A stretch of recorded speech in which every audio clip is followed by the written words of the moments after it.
Give it All right, we early. back. Dante Soul Pepper Pharaoh Marquise, some second most specialist guest of all time, Mr. Hynus. We're going to call him PapaHynus. Big year, come on now. PapaHynus. It's a pleasure to be here. Yes, finally sir. made it on here. Y'all been doing big things with it, so Cheers. Cheers. Cheers. Anybody pre-pod thoughts? Yeah, I just want to give like an appreciation shout out to everybody that's been showing love. I've been getting like Snapchat messages, all types of shit, like just randomly when I'm outside. When I'm outside, because I ain't been outside like that lately. But everybody been tapping in.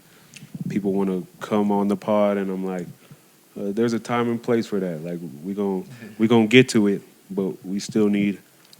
We got some things we figuring out, and we doing, and then we'll figure out all the guests. Absolutely. It's mad love out there. Yeah, we appreciate it. Everybody that be watching. Just, and we don't be doing nothing but in front of that camera talking some bullshit sometimes. You know? For real. all the time. He said all the time. All the time. Any other pre-pod thoughts? You got something to say? Shit, not really, man. I mean, it's just a pleasure to be on here with y'all. Like I said, y'all been doing big things with it, and I enjoy it every time I see it on there, and y'all be having me laugh. But this is shit we do on the daily, so And I can't people wait. now. I can't wait for us to get to the meat and potatoes of all this, because I'm gonna just really be a bystander.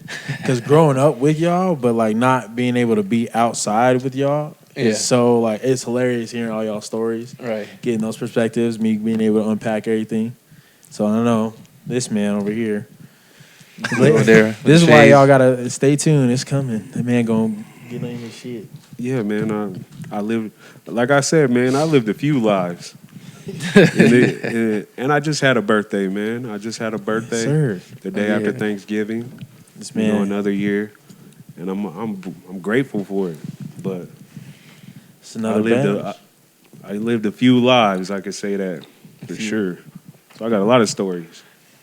What if you had to title that last year? What was that? What would it be titled?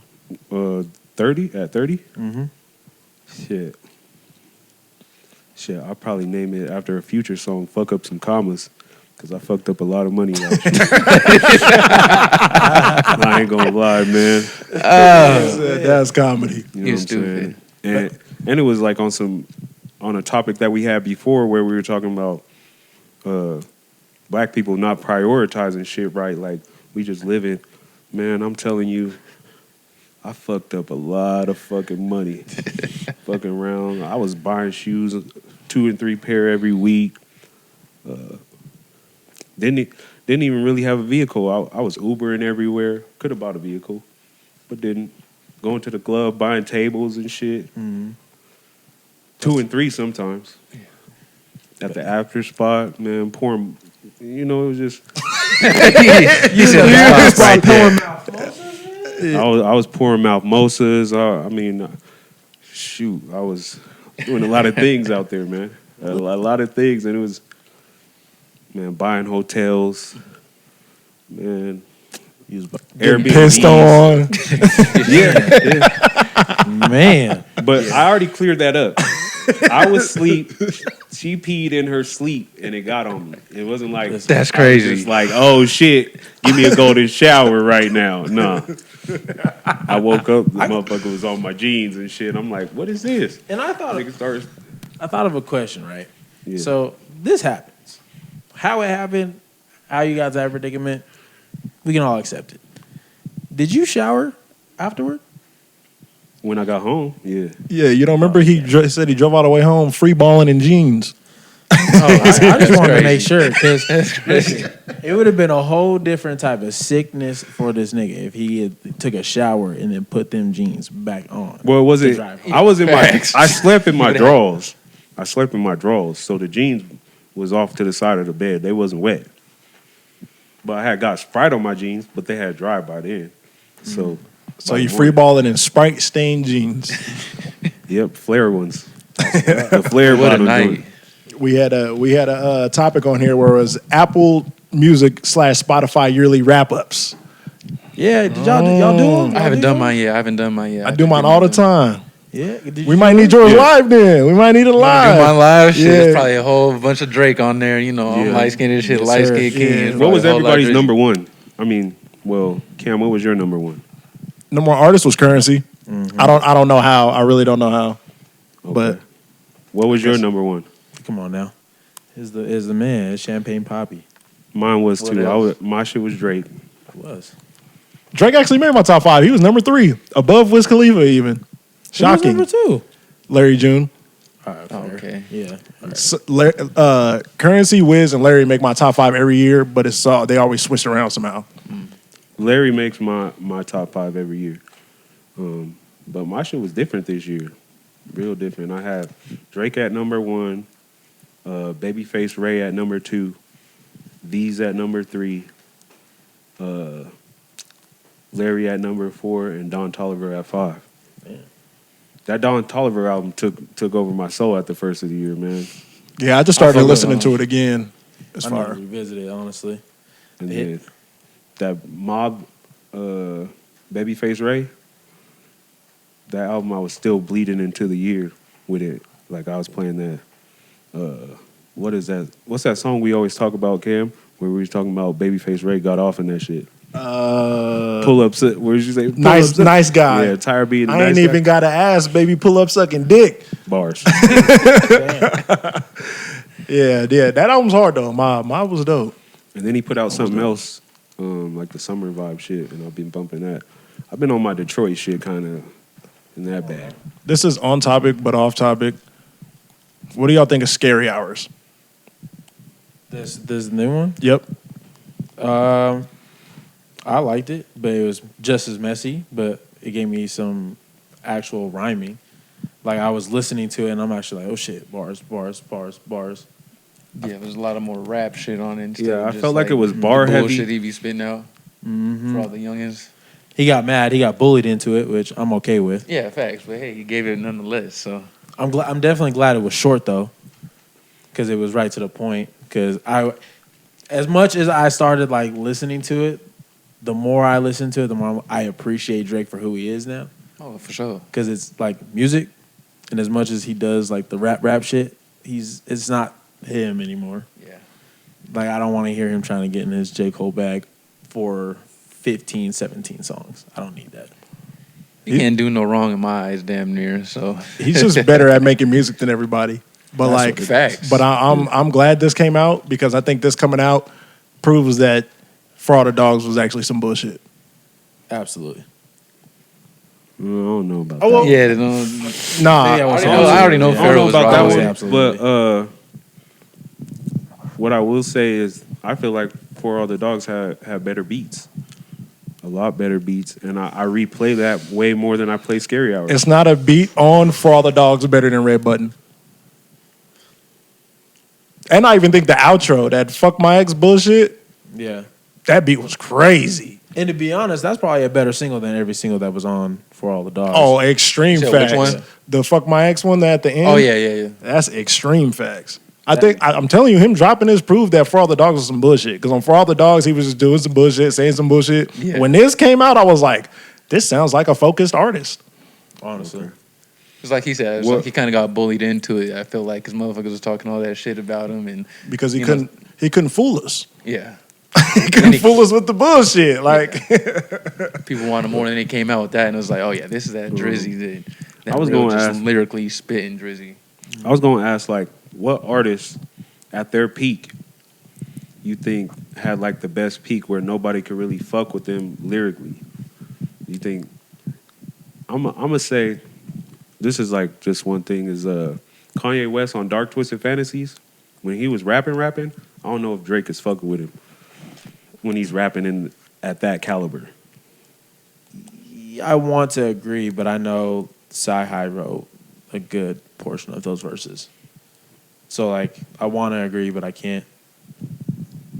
lyrical peak. That's tough. If you want to say lyrically, I would probably say M, unfortunately. No one was fucking with Eminem at his lyrical peak. Yeah. What is I'm it? not gonna lie. You might be right. That's why I'm laughing because he might be right. If you phrase the question how it's phrased lyrically, yeah, I'm saying Eminem. At his I guess absolute peak, yeah. I'm a Wheezy guy, so I'm going with Wheezy. That's my dog. All right, this is where regardless, Lil Wayne. I know this dude got something to say for sure. I know he got something to say. We've had this, discussion before, but Wheezy's my GOAT of all time. So Wayne was up there at his peak. He was up there. Don't get me wrong. Best rapper alive. I'm just gonna leave it there though. He was up there at his lyrical See, peak. here you go. Are we counting Cole right now? I mean, if this is because Cole hasn't really dropped off at all. Like there hasn't been a blip in his discography since after KOD. Feature wise and everything. He might be at his lyrical peak, honestly. So that's I a don't know good if one. we can count his because it ain't. It's not over yet. Yeah, it's not over but yet. that he's gonna be in the conversation.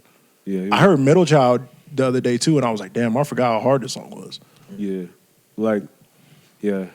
I was thinking when I played Dark Twisted Fantasies, and I was like, this nigga was just rapping and rapping, even though like people were, and even like what's the shit? Watch the Throne. I was like, he was killing Jay-Z on most of these records. Like most of the records, he was killing Jay-Z. In my opinion, you don't think he was killing Jay-Z in most of the records? I wouldn't say most. A couple of them. A few of them I know in the for sure. majority of Watch the Throne, Kanye had the better verse on most of the songs. I think he got him on the singles, is what it was. I know he got him on Otis, and I feel like he just sounded better on Niggas in Paris. And then I remember actually, no, never mind. Jay-Z got him on that one. Which one? The murder one. Oh, yeah, okay. I feel like Jay-Z got him on that one. What's the I Got What You Need? No, I think Ye got him on. Ye got Jay on that one. Shit. Oh, is that the one where he was like, yeah, he got him. Backs on backs. I don't know. I was thinking, I'm planking on a million was crazy. Especially at the time when planking was cool. that's crazy. I'm planking on a million was crazy. That was a crazy bar. Shit. Kanye might have got him though, for real. I say on the majority of the records. I'm not saying all the records, but on the majority of the album, Kanye had the better verse. Oh, the one about the daughter too. His daughter, he got him on that one too. And Or his son, the one he'll never let his son have an ego. And I was mad I hadn't seen that Kanye again till he rapped with Kendrick on No More Parties in L.A. I was like, this nigga might have got Kendrick on this record. For real. He did. What? Oh yeah. We got differential responses. I can You said see he it. did? Yeah, 100%, no question. Like Kanye, I think it was. I think it's without question. And he rapped longer and still had a better verse. But wouldn't like rapping longer also like that would leave more room for error. errors in my head. But if Kendrick had a short verse, did it more concisely, wrapped it up neater. Nah, he didn't wrap it up neither though. You don't think so? Nah, man. That whole Kanye part, good dick could do that. That shit was crazy. Yeah, he did go wild on that. I think on No More Parties in L.A., Kanye, that was crazy. Yeah. Yeah, that's fair. Yeah. Now that I'm thinking about the verse, yeah, you may got it. We had a comment where somebody said something about Drake's Houston, Atlanta, Vegas lyrics. Wait, real quick. I got a question on the rap. Does y'all raps like really? Do you think those artists really reflect you as a person? When I rap from certain... No. In the like Apple Music, Spotify, like those the top 5 of the yearly raps. Do those guys represent you as a person, who you are every day? Moments in life, yeah, hell yeah. Okay. Like moments in life for sure. What about you, Kim? I want to say yeah, but like I don't feel like I relate to Drake. But he's in your shit. Because he makes good music, but I don't think I relate to Drake. I think at a time in my life I used to relate to Drake, but I relate to Drake in certain instances.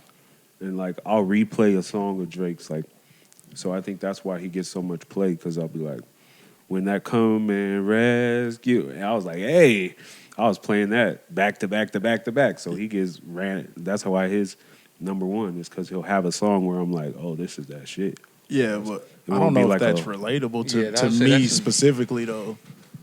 Come and rescue me. I don't think I need to be rescued.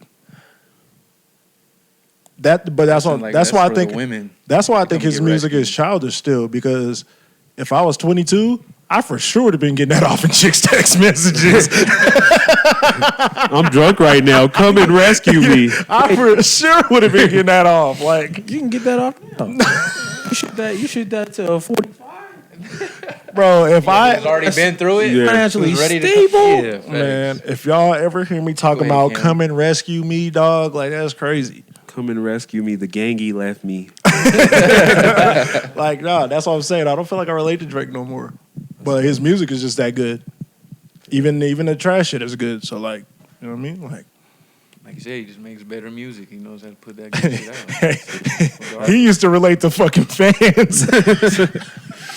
Oh yeah, that was my shit. I ain't gonna lie. Yeah. I ain't Man. gonna lie. We had told this story on the pod when we was on our way This to dude the over here, club. And you picked us up. I did. And you was playing fucking fast. I'm just No, out here no. working on me. No, that wasn't the whole thing. That was when we was going out to when we going out to 25th or some shit like that. We Or was, think at, we we was was, going we was to going to Salt Salt Lake. Lake. But was you in the car too? Yeah, I was You in the was? back. hold on. I was in the mode, man. I was in the Hold mode. on. Don't worry about it. I The was shit in the mode. was we was playing slaps. We was playing slaps. Yeah. And usually when we get to this spot, I always remember it start getting more lit. Like we play more lit shit. So usually in the spot, like Chopper won't miss a nigga or something come Yeah, on. we'd always get a certain spot and we'd start playing them certain hits. We're like, oh yeah. we and I gotta told do this. Cameron, so fucking fans came on and I was waiting for you to change it. And then I started looking around like where we were. And then it just kept playing. And then it kept playing.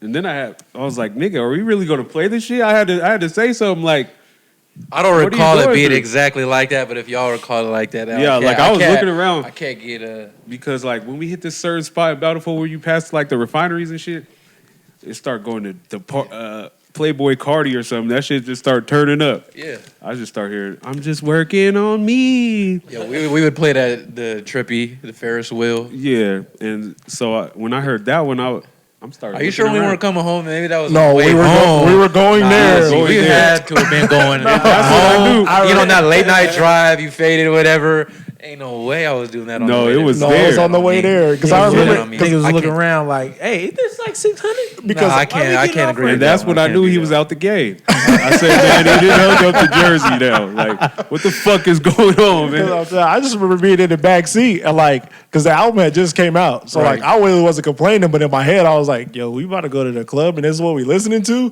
And then I just remember Pharaoh turning around and looking at me. He was like, No "Yo, way. man, Jesus." No And I was like, "Yeah, bro, like this ain't it right now." I wasn't gonna be the one to say something. 'Cause I was like, I mean, that's what he want to I listen don't to, remember whatever. this key, so I don't know what they talking about. I can't tell you this, man. You had the blinders on. But that was my shit for sure. I ain't gonna lie. So I feel like on the way home, I'm gonna stand by that it was probably on the way home. It was not the way home. But it's okay. I remember okay. this day. This was the day I knew life was changing. I knew life was You changing. did so, say that. I remember you told me that. and I was like, damn, my nigga really out the game, man. He You out here playing Drake fucking fans on the way to I the might as well club. hang up my jersey too. Fuck it, you know what I mean? It's over with. That was his Kobe 60 against Utah game. Something like Yeah, that. I was like, Damn, man. Even if you didn't like Kobe, you was like, damn, he about to. he hit them free throws and walked You even out. hated Kobe. Like niggas that hated Kobe, they like to hate Kobe. You know what I mean? So even him leaving the game, they was like, It's like, damn, nah. it hurt everybody. Yeah, man. Everybody has their moments, you know. You feel me? At some point, it was just getting a little too old. You feel me? And Yeah. I really was not enjoying going out as much. Like I would go out, have fun. Obviously, going out with y'all and stuff, so we're having a good time and shit. But I don't know, something just hit me out of nowhere. I'm just I'm kind of really over this shit and I don't know. So I guess that fucking fans moment was just the peak of it. It was this is the end. And meanwhile, backstory: me and Cam, we was going through it in this book. We was going through it, man. And this motherfucker don't ever step out that often, so I'm ashamed But that this he was the came most out he was with me. stepping out. And I was playing that bullshit like, nah. This was the most we was stepping out because I could. When I look back, I was like, man, we was really going through some shit. And then we was trying to act like we was real peas, but really we was real hurt. Nigga. That's what I was saying. That's what I was saying about the old pod. Like, I'm telling you, if you listen to that old pod, it's 2 hours of us complaining about females, but at the same time talking about, but I'm not tripping because I'm a real P. Like, I'm no, P though, but at the same time. we was on there tripping though. Like, you know what I'm saying? Like, yeah, of course you got to keep it P, but like we was really on there whining and then trying to disguise it. Like, but I was keeping it P. You know what I'm saying? Yeah, that's Mandel. I have to go see that one. You have to send me that link. I got to see Yeah, that. because it was like at that time, it was like I had a roster like Rome, and it was like the fall of Rome. Damn. And I was hurt. said, I was trying to keep it P. I was trying to keep it P. Like, oh no, I got another one. But low key, I was like, damn, that pillar fell down. Oh shit! He said my Roman Empire was going You know what I'm to saying? He said the Going fall to- of Rome. going to I was like, man. button down in. Everything like ones that I was like, man, that was my favorite topper of all time, man. Here you go. She out of here, man. What? Here you go. Just She had soap bubbles going down my kneecaps. Not the soap bubbles. Soap bubbles going down my kneecaps. I lost that one. Oh, I'm hurt. I need a whole bottle of Hornitos to the face. This nigga, you got a wet draw fetish. Pause. Like, this man get peed on in his draw. He got the soap bubbles down to the kneecaps. Like, nigga. I feel you on the soap bubbles, though. There ain't nothing wrong with the soap bubbles. Yeah, there ain't nothing wrong with the Pee extra stuff, but the soap bubbles, I feel you. She used half a bottle of Dawn. You know what I mean? It was like that. You know, king shaming. If niggas like to get pissed on, they like to get pissed on, man. You know what I mean? No, I don't like to get pissed on. We ain't gonna put that narrative even in there, man. Cancel Christmas. Down on me. No. All right, these Drake lyrics though in Houston, Atlanta, and Vegas. Shout out to Patrice because she put us on game on this one, and I did not realize what he was saying. I want you Drake fans to elaborate. You three big Drake fans over here. He set us up. Ass low. I always request you. You go get fucked up, and we just show up at your rescue. Carry you inside, get you some water, and undress you. I'll give you my all, and the next morning you'll forget who or why or how or when. Tonight is about to probably happen all over again. That sounds like sexual assault.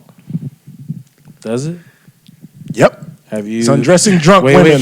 Wait. She didn't consent. Wait. There's nothing in the bars about consent. Okay, wait. Have you ever been called upon to come and get rescued out of a club?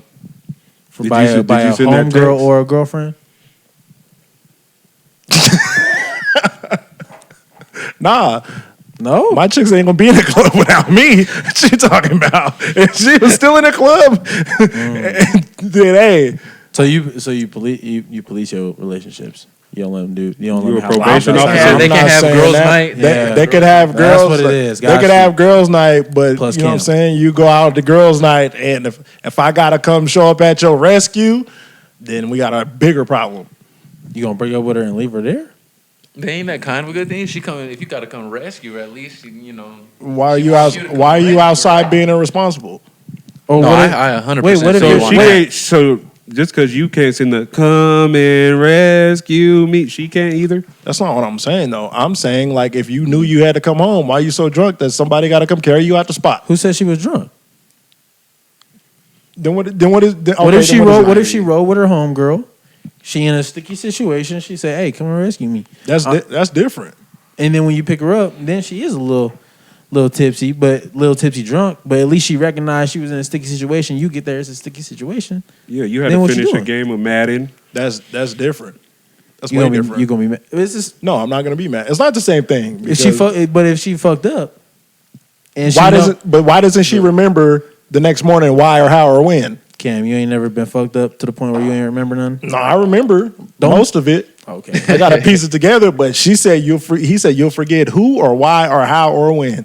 So that means she don't remember nothing. And he was undressing this girl. And the next morning she ain't gonna remember it. and tonight is about to happen. You act like women. This ain't just a women thing. So let me preface So that. But there's more women that I'm don't just saying- remember their nights when they just drunk. Period. Because there's I've heard women. that plenty times. Facts. Women. There's some women that could take 3 shots and not remember a fucking thing. There's some women that could drink their whole life away and remember small, intricate details. Yeah. But I do feel them because if they are at that point to where they're not really remembering stuff, it's like, why are you bringing home and, like he said, undressing them and doing all that? Like, she's obviously out of her. You know what I think he thought? They usually what I think Drake try to take advantage of it at very that true. point. It's kind of like, yeah, this motherfucker's gone. Like, That's very let's true. just, you know what I mean, save that for another time. Yeah, she can sleep on the couch and you go in the room. You know what? You know what I think he thought? I think he thought it was safe when he said water, and then he's just like, water goes sober her up just a little bit. But no, you have to say something else. You got to write more, Drake. You got to write more to the story, so it don't sound like that. And as a young, when I was young, and that song came out, I didn't even notice that shit. And I guess I had to come to an age to where I'm like, damn, that shit is crazy. I didn't even notice it until she said it in the comments. Till Patrice said it in the comments. I was like, damn, that sounds crazy. Does sound crazy. That does sound crazy. And literally, when she typed it in the thing, I'm at work and I got my headphones in. I went to the song and started going to it. I found that shit right when she sent it. I was like, God damn, that's crazy. That's a crazy. I was like, this nigga would have been canceled. He would have dropped it in this day and era. But see, I'm a He'd have been like Rose. I can't really identify because I was listening from a different perspective. You know, I dated a pastor. I was like, fuck, I'm gonna take care of her. Like, damn, she fucked That up. shit had me dead. I ain't gonna want to watch that the other week. Out of her He said, street nigga, club. no box. He put the Like, emphasis on it. Then he flinched at me and said, nigga, no box, nigga. Yeah, I it's said, the way he hopped up when you said it, like, nigga, no box. Yeah, I'm a like, soldier, nigga. Yeah, that shit was Don't test my comedy. discipline. When I seen that, I was dead. I was dead. I was like, man. Bro, that shit was so funny. That shit was hilarious. That shit was comedy. That might have been low-key, I did watch that every day. Like literally, I go back to that clip and I be watching it, dog. I usually don't be watching them back, but that one is fucking comedy. That's why I even typed in the group chat, celibate, no box, nigga. Because that shit was... No box, nigga. I was just like, he meant that shit. Like, that nigga, it brought him back to that moment a little bit. He's like, no box. He was passionate about that shit, you know what I mean? I feel You ever been at a girl crib and asked her to take a cold shower while you there? You didn't even go home to do it, nigga. I'm gonna go home. I don't take cold showers at all. He was like, because I like who you are. I love that for you. Well, not for me, because I like who you are. I'm supposed to just sit on stiff. I don't know. I've been fucking since I was about 14 years old. I'm going to stop now. Damn, Learn some discipline, like my man. Yeah, he was being supportive, dog. But that shit was She so got to funny. be supported, That shit too. was At comedy. least touch the motherfucker, do something. Hey, You touching every part of my soul, but not my body. Help me out. Yeah, it's a topic on here that says, what is it? Damn. Most hurt R&B songs. Fucking fans. Yeah, fucking fans. Fucking fans is Of up course, that there. comes back to me. Drake got a lot of them, to be honest. You said the most hurt. Yeah, most hurt R&B songs. I was gonna say "Fuck Love." I don't know if that counts as R&B. X and Trippy. Okay. Oh, that counts. Does Fuck Iman- Love, that's up there then. Does Iman count? The fuck what I said. It don't mean shit now. I'd put it up there for sure. I'll put Jaded by Drake. When he said for Oh, what, I was man. like, this nigga is hurt. He said, did all this for what? I wish I could have related to that. Like when I heard Jaded, I was like, damn, I wish I was hurt because this song is fire. Oh, Oh, I you was did? I was in that moment for sure. I ain't gonna lie. Okay. I was in one of the modes. In a lost episode, you said, why would you do that? That was almost your for what, nigga. That was your for what. Why you even? Yeah, I did. No, I think mine was I don't know if this is really a hurt song, but I felt like the one that when you knew I was hurt if I was playing it was Fire and Desire. Oh, Shit, Fire and Desire. Yeah, by Drake. That was my hurt shit. I used to be hurting the bitch. They throwing dirt on my old name, crying and shit. this nigga was crying into it. Yeah, who made you cry, Kim? Nigga, one time, that was when I used to go to the gym every morning. They're like, we were going to the gym at like 7 or 8 in the morning. Oh, that nigga was hurt. With Jordan, right? So this is when the Drake album first came out. And he would be playing that song in the morning. And I was with it. 'Cause I just loved the song, felt like I could relate to it. And one morning, after I had spent all night arguing with the same girl I'm hurt over about this damn song, he was playing that shit. Nigga, I walked in the gym hot in the locker room. Because I didn't tell him to change it because I wanted to hear it. But then like once I got to the gym and couldn't get in my mental gym mode, nigga, I just got hot. I'm in the locker room slamming lockers. Nigga, quit playing that shit before the gym. Boom. Changing my clothes looking like Day and shit off for next Friday. Why don't you do nothing? Yeah. Fat bitch jumped on. I was hot. But yeah, I think that's one of them. That was one of them for me. But see, that's what's messed up. I be listening to the hurt shit, getting hurt before the gym. I be having my best workouts, honestly. Bring out the pain of you. Oh man, what? No. I'm trying to think of Not You Too with Drake and Chris Brown. Oh, yeah, that's my shit for sure. You don't already know. You like you talking about the Drake and Chris Brown? Not Yeah. You Too? For sure.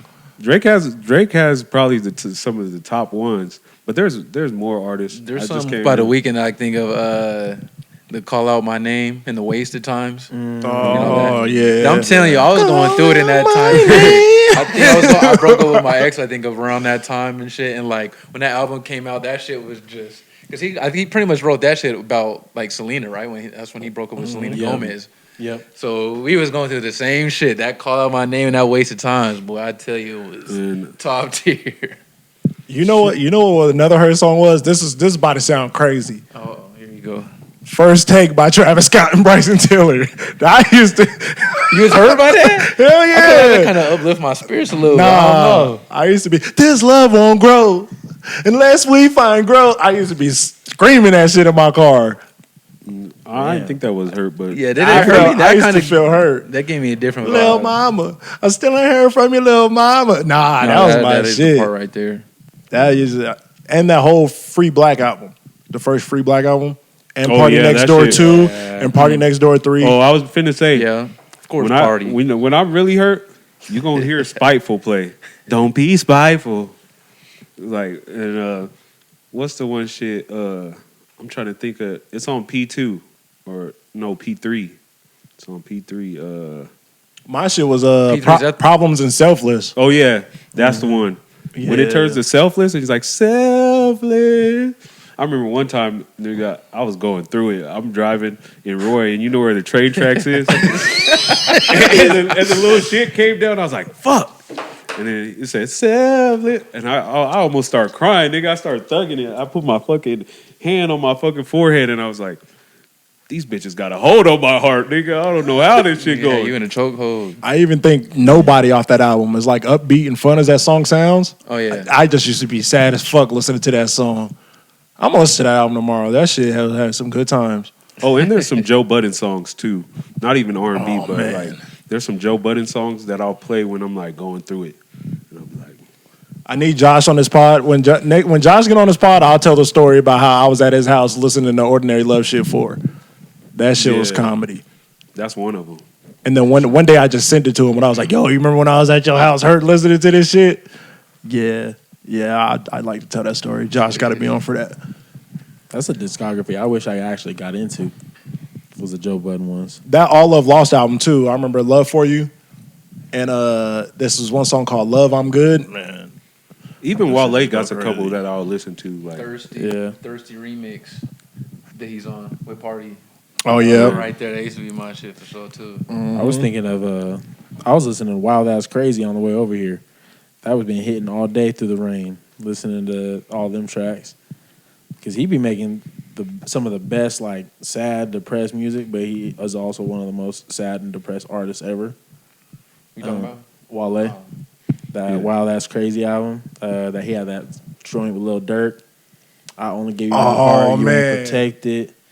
Then he had... I don't like listening to that album anymore. Why? It just reminds me of a time in life that I don't like to mentally go back to. That's my favorite Wale album. I think I'll comfortably say that's in his top 2 albums. Yeah. Speaking of that, what's some of the albums y'all won't listen to because it brings up a time you don't want to go back to? Wow, that's crazy.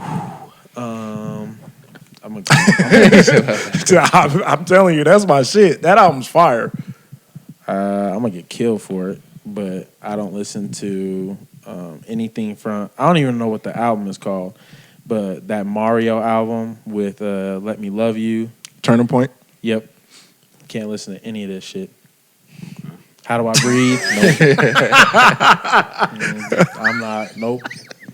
As soon as it come on the Spotify radio. Does that have Next. the one where he's like, put you in the ghetto Kama Sutra? How could you just forget it? You know, that one don't have that one on there?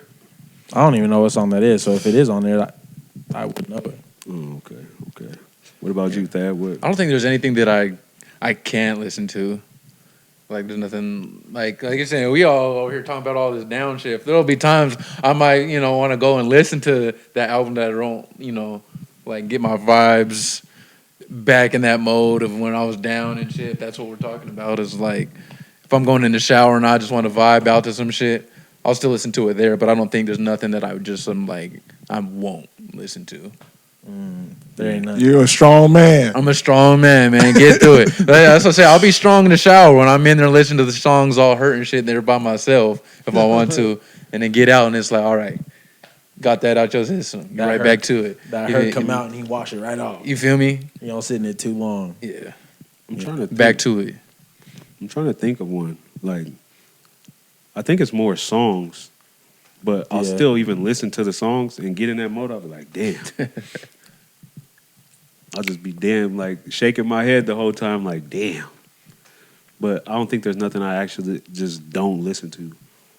Now there is like those songs that I'd be mad hurt to that I actually listen to, like To Be Hurt, like that was saying. Like there's a lot more of those.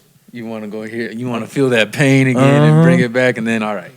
Look, see, and this is why they gonna kill me, but that's why I go back to Honestly Nevermind. Because as soon as text go green, falling back. Oh, liability. That should have me in a chokehold. I ain't gonna lie. I was living in a house with Sel and Quay and all them. And me and Sel was on the same shot. I seen him post it. And I know because we lived downstairs together. Mm-hmm. He had the other room. And so we used, the same bathroom. And he put that motherfucker on the speaker. I put it on the speaker. I'm like, damn, we going through that same hurt right now. I'm telling you, boy, that liability had us in a chokehold. I'm telling you, man. There's some sleeper hurt songs on that album. It just don't sound like hurt because you be vibing and shit, but really you be hurt as a motherfucker. That was that when he was going out, Yeah. That was the sad shit though. I'm getting too down over here. What's we got the worst wingman story.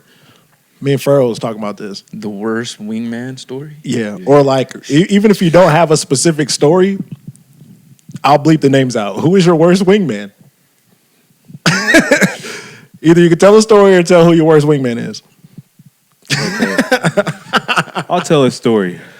So everybody knows the nigga, but so I ain't gonna put his name out there. But you ain't gonna protect us? Wait, what do you mean protect y'all? Well, I mean, what if one night he out in the same vicinity? Okay, I'm gonna say the name. I'm gonna say the name. Bleep this out. Yep. So one night, I'm still living in Ogden at this time. He lives in Ogden. He had seen me somewhere. I think it was like Ross or something. I was getting some. Forgot what I get socks and shit from Ross all the goddamn time. Seeing homie, he was like, "Man, I ain't seen you in a minute. We need to kick it." I was like, "All right." Pick bro up.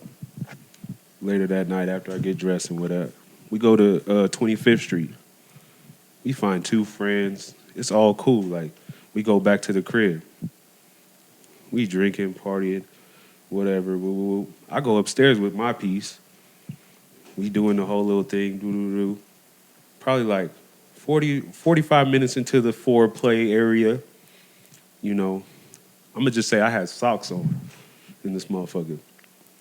The other girl pops in the room and was like, we have to go. We have to go. And I'm like, whoa, whoa, whoa, what's going on? Ass cheek naked. Like, what's going on? And she's like, no, I can't deal with this. Like, this motherfucker. And this motherfucker's in the background. I'm like, yeah, go. Like, just leave then. Like, what do you mean? Oh, no. Fucking go. And I was like, oh, shit. So, man, she was sitting up there like a Thanksgiving turkey on the bed, man, butt naked. And I'm in my socks, man. I was ready. Man, when I had to put my pants back on and shit, I was so hot. I don't think I said a word to that nigga. I just like, exited the house and drove home. You can't hold it down for a little bit. You can't at least... You know what I'm saying? So I was like, that's the worst wingman I ever had. I ain't never had that happen ever. Like, at least keep the conversation going down. You know I'm up here doing my thing. Don't blow up my spot because your spot being blown up. No, this nigga was being a suicide bomber and shit as a wingman. I said, man, you was the worst wingman I could have ever had in my life. Did you get the truth? Like, what happened? Like, there's some steps to her walking upstairs and barging down the door. What does nigga do or say? He was over there trying to take it. He was over there trying to take it. Or damn near ready to take it. And she caught that step and said, yeah, nah, I'm out of here. I'm upstairs. Oh, no. He said, can I get you some water and undress you? There was some... There's been other instances where I've seen some motherfuckers think they too pretty so they could do anything. I feel you. And you can't do anything. Like, you just can't. Like, homie almost got kicked out of the club one time. Same dude. And we had a group of them. I'm like, oh, we gonna kick it after. We at the after spot. So this is how it go at the after spot. If you got one at the after spot, it's going down. Yeah. So if you got 4, you got options to go down. You know what I mean? So I got the thing, and I'm like, hey, man, come over here. You know? And they feeling it. He grab her butt. Boom. And she smacks him. Pow!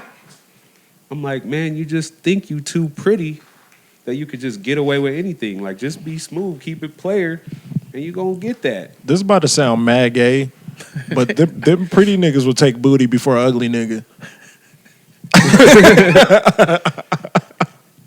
It be the pretty ones out there taking booty. I disagree. Beating women, doing all the crazy nonsense.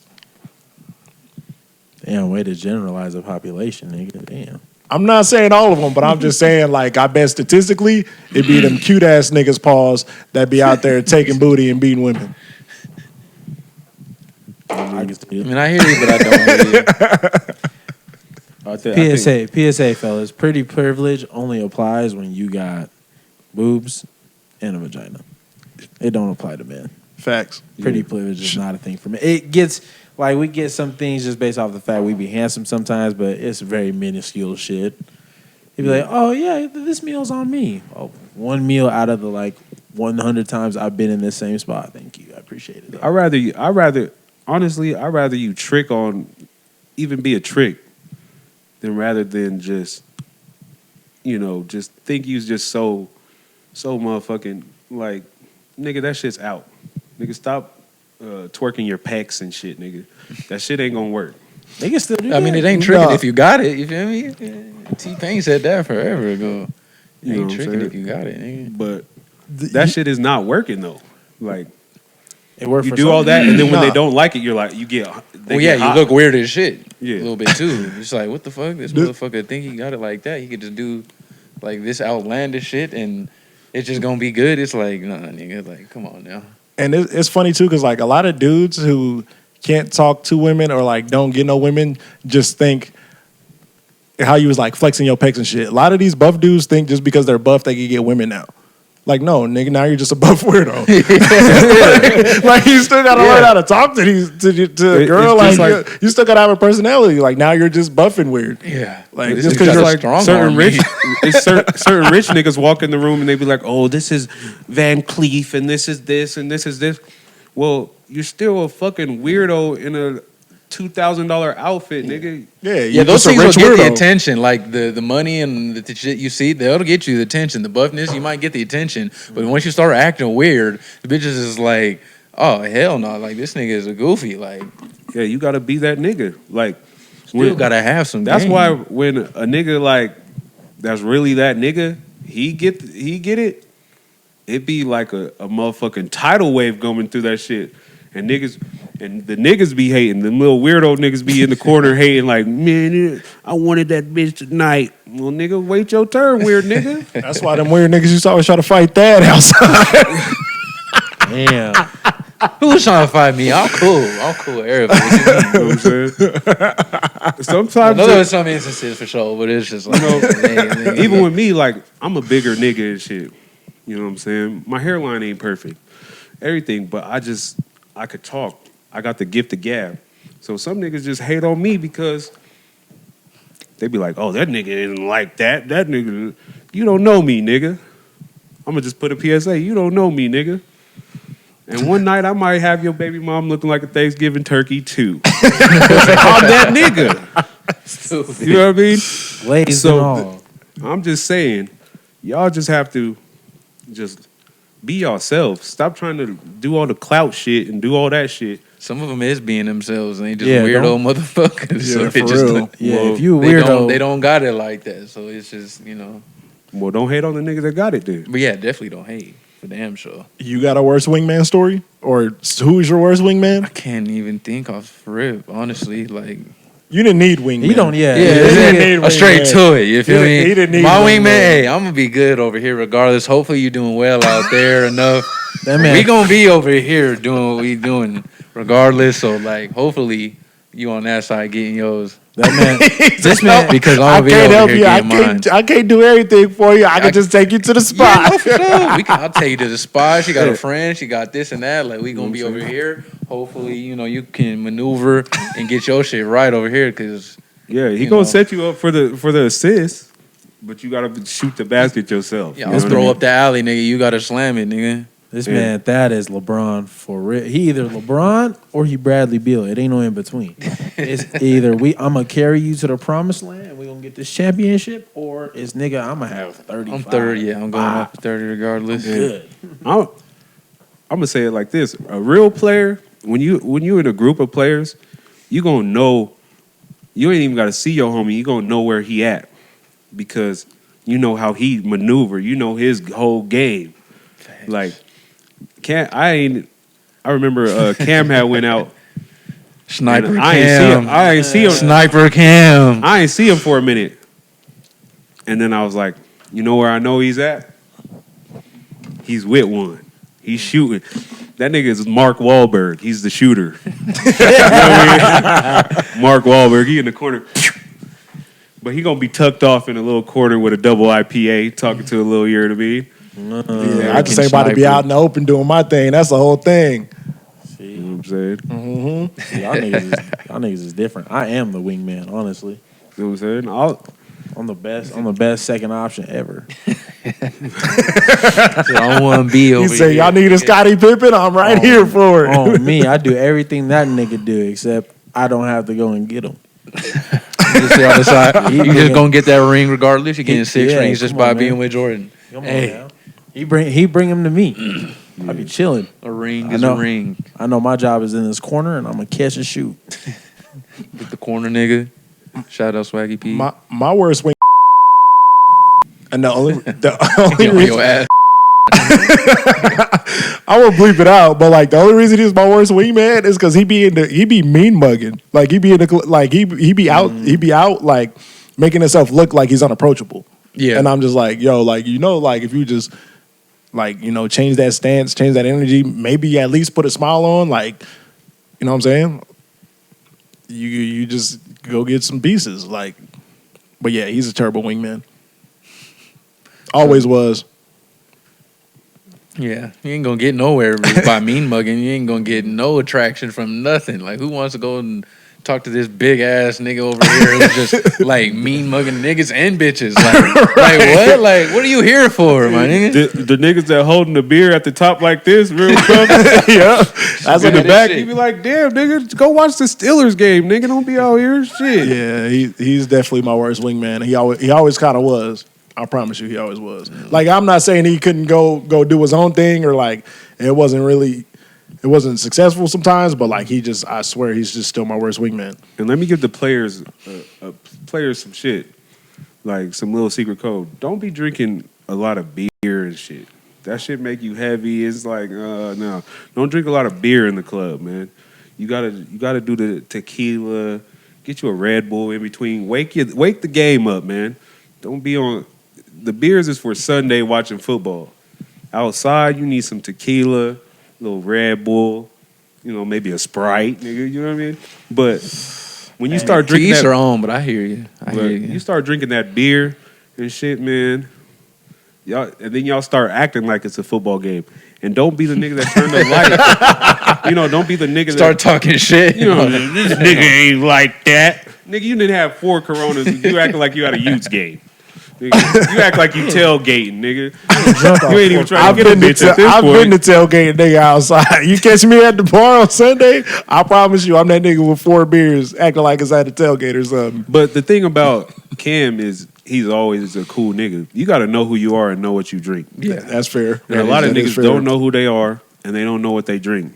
Some niggas just drink shit because it tastes cool. Yeah, because I fuck with some beer, dog. It tastes cool, but now you didn't ended up in the woods and your ankles is swole up, cuz. Like, what are we doing? Yeah, see, that's why I leaned off of AMFs. The AMS. Them used to hit. This nigga right here, yes sir, it's his fault. Yeah, them AMFs, they not nothing to be playing with, low key. Yeah, you'll It's be that up here. vodka.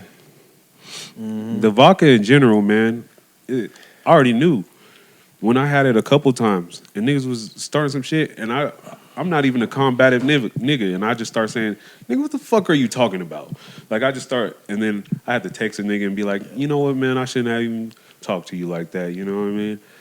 So I was like, you know what, vodka is just out totally because I'm gonna be out here trying to be Suge Knight off vodka, nigga, like hang a nigga over the When you start bubble. white boying.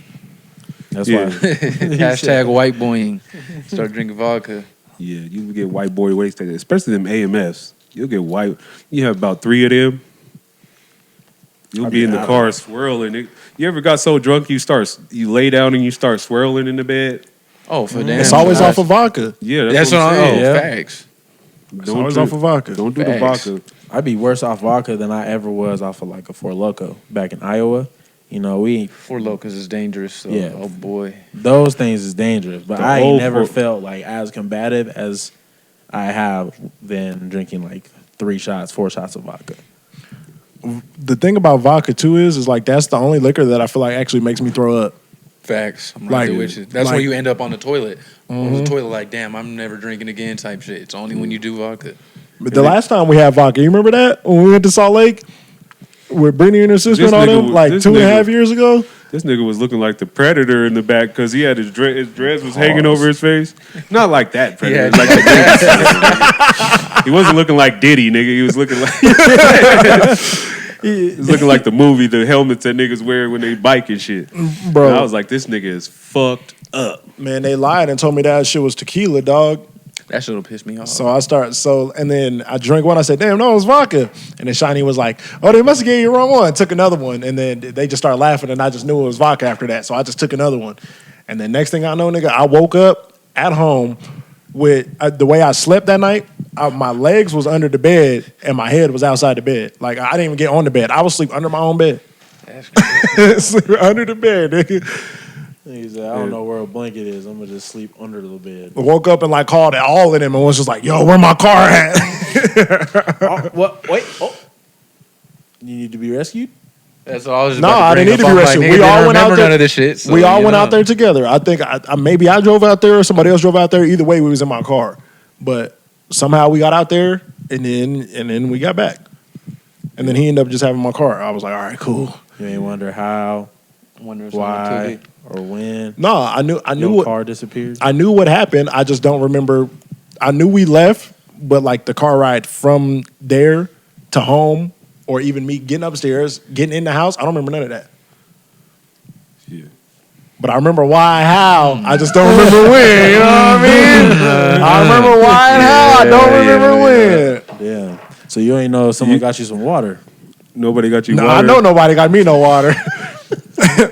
The way I woke up the next day feeling, I know I didn't get no water. Man, I had drove that nigga car home. And then I remember he FaceTimed all of us. He was like, man, where my car at? I said, nigga, I got it. He's like, oh, thank God. Yeah, I was like, I was glad he had it. I was like, shit. that's what that was Tito's they was giving us, talking about it was tequila. And I realized after about the second shot that then they hand me another one. I said like this, poured it on the ground. Because I told you, I started drinking that vodka. Nigga, what the fuck is going on, nigga? Like, I'm gonna turn to that nigga. My eyebrows gonna scrunch up, and I'm gonna get hot like for no reason. So I don't need to drink vodka. So don't even offer it when you see me. Strictly tequila over here. For real though. Strictly. It's another. Nah. Yeah, put the brown every now and then. That shit bring out the goodness. Oh yeah, I do like some whiskey, man. I got some Crown in the freezer. Oh, okay. Someone put me on to this is salted caramel Crown. Where you find it at, bro? Bro, there was one at the Farmington liquor store.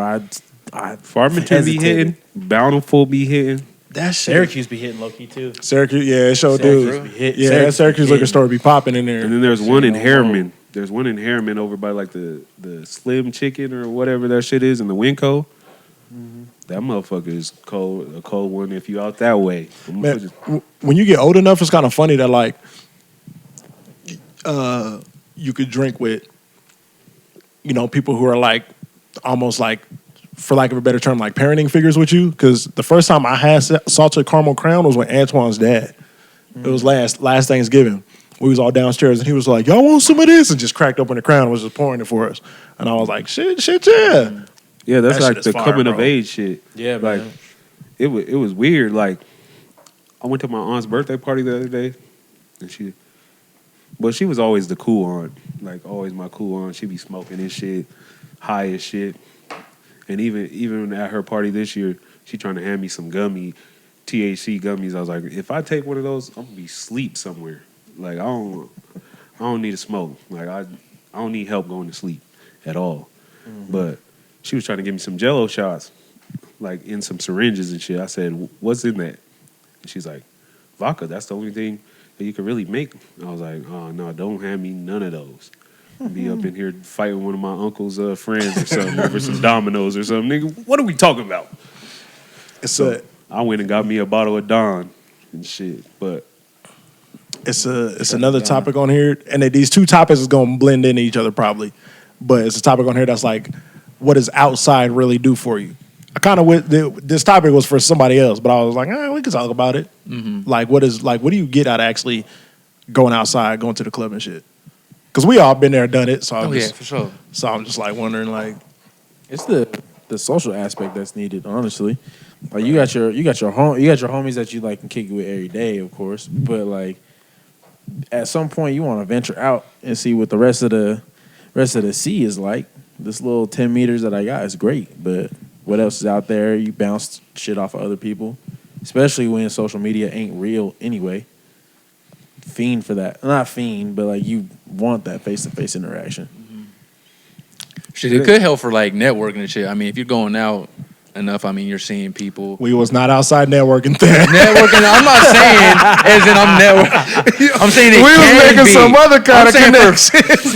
Oh, I was networking, all right. Oh, nigga was networking. He was working that net. That's what it was. He was working that net. No, for real though. Like you outside enough, like you see enough people, like y'all become, friends, or you see each other enough that like if you meet each other through socials and all that stuff. Now that you've actually seen them in person and you can talk to them, and then like you can kind of get a better understanding. So now, whatever you do in the future, like they're more likely to, fuck with you. And then whatever it is you're doing or support, like you guys on your podcast, you guys going out and doing shit all the time, and then they see you on the podcast. It's like they're gonna, oh shit, I fuck with these dudes when I go outside. Like I can go on their podcast and support them and show them, and share their story or some shit and get you guys out there even more type shit, and then, or for whatever it is. And then the nigga's bitch sees Thaddeus, and now it's over with. He's like, what the fuck you doing around that nigga? Yeah, then all of a sudden, them niggas podcast is whack. Fuck that nigga's Hey, podcast. niggas gonna hate regardless. Niggas gonna hate regardless. So No, you gonna get the love and you gonna get that hate. I'm just playing, man. you might. He don't even know her. She be like, that's Thaddeus. He be like, That was my it's a number. unique name. You hear that name, you're just like, Even when I go out by myself, oh, nah. because we was like a duo for a cool little moment. So even when I go out now, they be like, "Where's that at? Like, where's that at?" Oh man, times have changed. We ain't gonna do this for 12 years. Nigga old. Nigga We had 30, our era. 30 years old. You know, we're gonna let y'all have it now. It's like, fuck all that. Like, but sometimes I did try to go out there and network, but it didn't end up being like the Believe me, networking. I'm I not needed. saying I'm out there networking. Like, I'm not out here. Yeah. All I'm saying is the network of you being out and seeing Yeah. people and having fun and doing all And that. You seen the Like, same nigga go to the same spot in the same club 4 times in a row. You might as well. You got parties you can go to and barbecues you can go to and shit. But then when you start trying to do shit actually like this, or I do training, basketball training and stuff. Like people might see it like shit. Hey, like hook me up with my nephew or hook me up because I know you. Yeah. I see you type shit like that. But I'm not outside networking yet. That's for damn sure. So shout out Cam for that. I think the reason I was even saying it is because, like, at some point, I remember one night I just went to the club sober, and after that, I was just like, nigga, I can't even be here no more. Yeah, he's like, why do Yeah. niggas come outside to do this shit? Yeah, you could just see all the weird shit going on in the club. Demons walking around. Everybody in the club is a demon for the most part because everybody's in there trying to do some stupid shit just to get over some shit they're going through. Facts. So as soon as you step in the club, it's demons. Drunk bodies out here just And talking remember your what I ear said on off the pod. Remember what I said. The club is only for fucking. And I'm not even going that far. But I'll just say, as soon as you walk in, is demons in dresses, niggas mean mugging other niggas for no reason. It's liquor. It's low vibrational music about low vibrational activities. It's demon activity inside of this building. And sometimes when I went in there sober, when I wasn't, when I didn't have my demon juice, I was like, nigga, I can't be in here. But see, I that's highly agree. If you're in there not drinking, it's like you might as well take your ass home because you are not a part of the party. Wait a minute. This is where I have respectfully got to disagree. That's a whole vibe for me. When I get to go out with the homies and they all slaughtered, and I can see, oh, this really you? You just people watching. Or this is you. This who you hollering at? Okay. Or then I feed into it because I know they don't know better. Oh man, I be trolling, having a good ass time.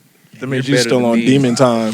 You still on demon time. You be in there looking too. If you the best wingman, you know what you're doing up in there. I be like, It's really like one main reason niggas go out to the club. Now you do other things while you're there, but everybody in there for one damn reason.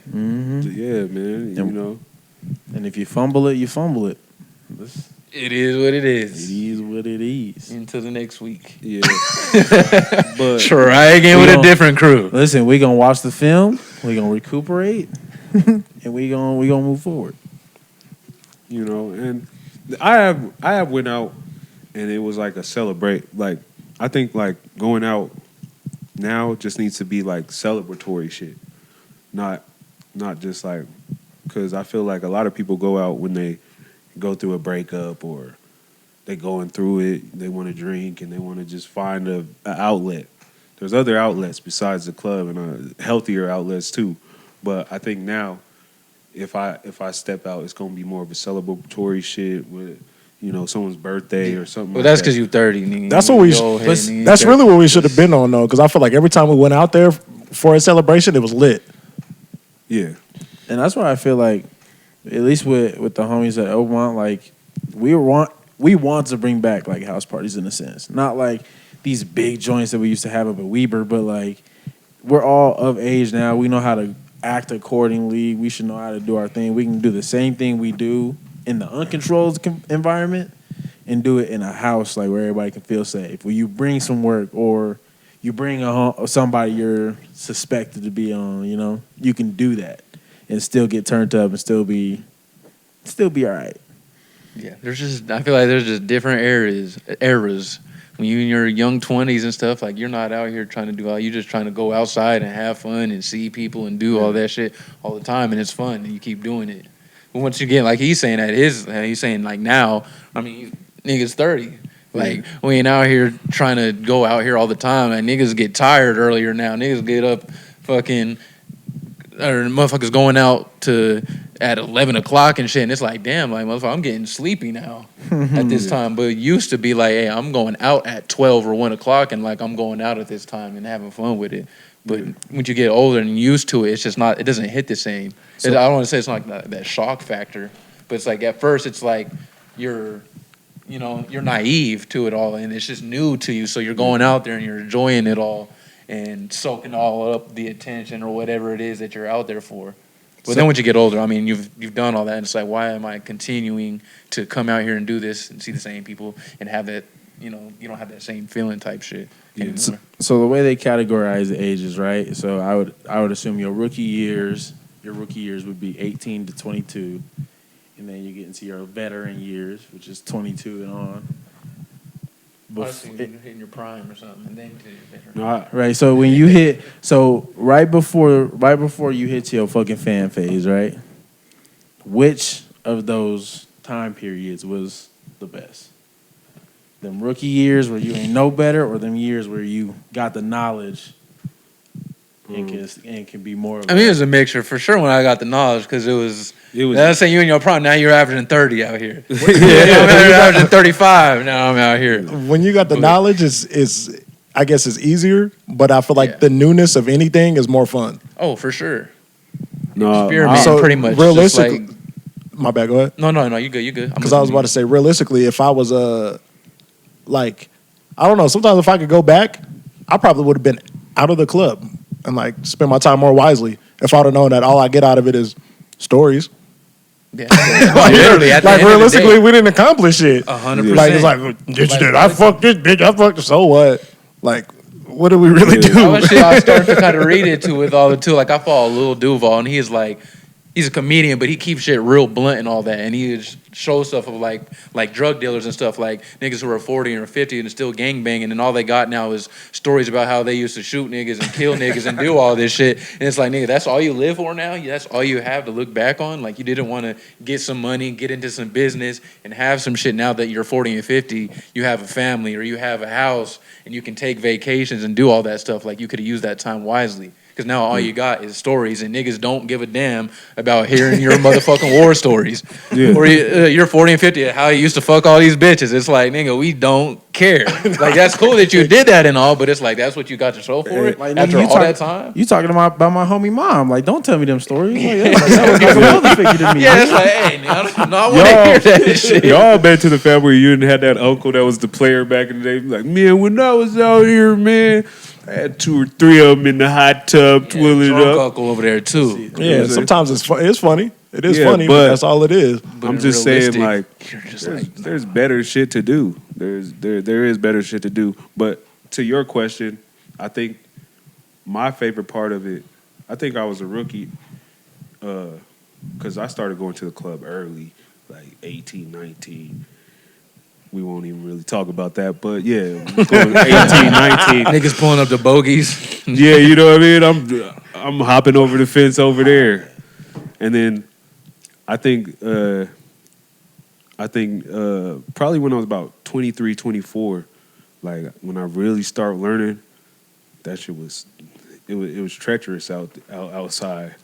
Like like he's saying it was easier. It's like you found it was easier. So it was easier. And then I think about 25, I started shooting, and I was like, oh, I'm scoring, and I enjoyed it. I enjoyed being on the starting 5. I mean, shit. Yeah, I mean, at some point, when you work out with the greatest, iron sharpens iron. Iron sharpens iron. Facts. Yeah. So I feel you. But the newness of it all, I feel like, is the best. It's just like a young kid. If you're like growing up and you're trying to experiment with alcohol or drugs or whatever when you're first coming up and stuff, it's just like it's new to you. So like you don't know what to expect. That's why just that stuff kind of excites you and stuff. But That's why, like, when Cam like goes back and examines like '90s R&B niggas, that's why they be so fucking nasty, nigga. There ain't no phones, nothing to keep track of this shit I'm doing, and I get the experience. Oh yeah, I'm gonna say it all. They said it's no social media, man. I could just take this shit. Stop back, you standing kind of close. Ain't nobody gonna mind that. Those niggas is nasty, man. They was in the club on that wavy shit. What'd he say? Give me that. I'ma take that. They was in there.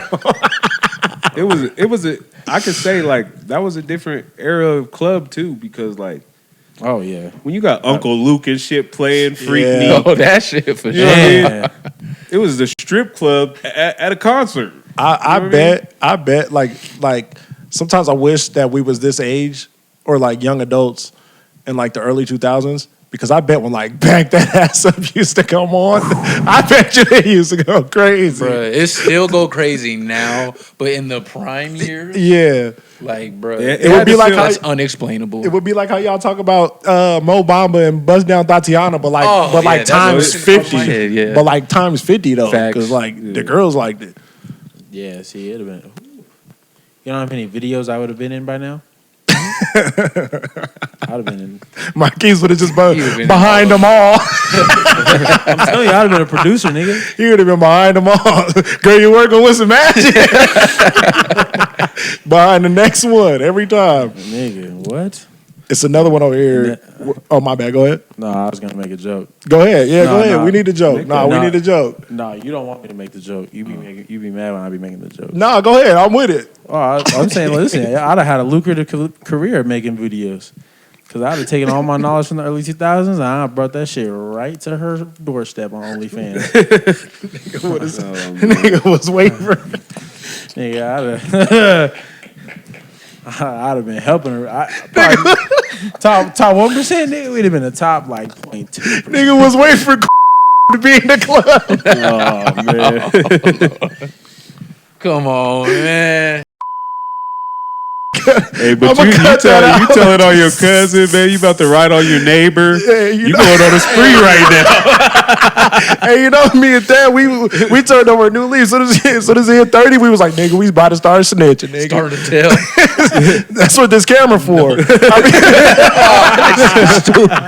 I be up and down the block with the camera, nigga. I be telling on everybody These out here. motherfuckers playing music till 5 in the morning. Hey, don't do no crime in front of me. This camera gonna get you. That's how you know niggas. This is getting nigga working old. for Vlad now. Hey, Fuck Vlad. it ain't his fault that they terrible criminals, nigga. Yeah, man. Terrible offenders. Just like you said, you're gonna be a shitty criminal. I'm not holding down for no shitty criminal. You know this shit right on camera. There you go. What you say? That's how you know niggas is getting old, man. They just start getting annoyed at dumb shit and just like they can't turn the eye no more. It's like, nah, fuck that, nigga. I'm calling the police, nigga. Yeah. I'm getting old out here. I ain't got to deal with it no more. The police will do it. Somebody who get paid to do this, you come take care of everything. You know what? Shows that? You remember that video where the nigga was the bus driver and the girl was talking to him? He's like, "You going to jail now? You going to jail now?" That's like an old nigga that just don't give no fucks. That's how it get, man. I bet he was outside at one point in time talking about you working with Smash. Yeah. There's a topic on here where it was like, oh, it's the first door, the straight ahead. There's a topic on here where it says, how do you have the conversation when your homie is living wrong? Oh, living wrong. Yeah, that's what I said. Living wrong. Yeah. Fuck, tell the nigga you fucking up, man. What you mean? Yeah. In all aspects, right? So you be able to sit down and just put it bluntly, like, nigga, what are you doing? With something you don't agree with? I feel like it depends on what he's doing. You know what I mean?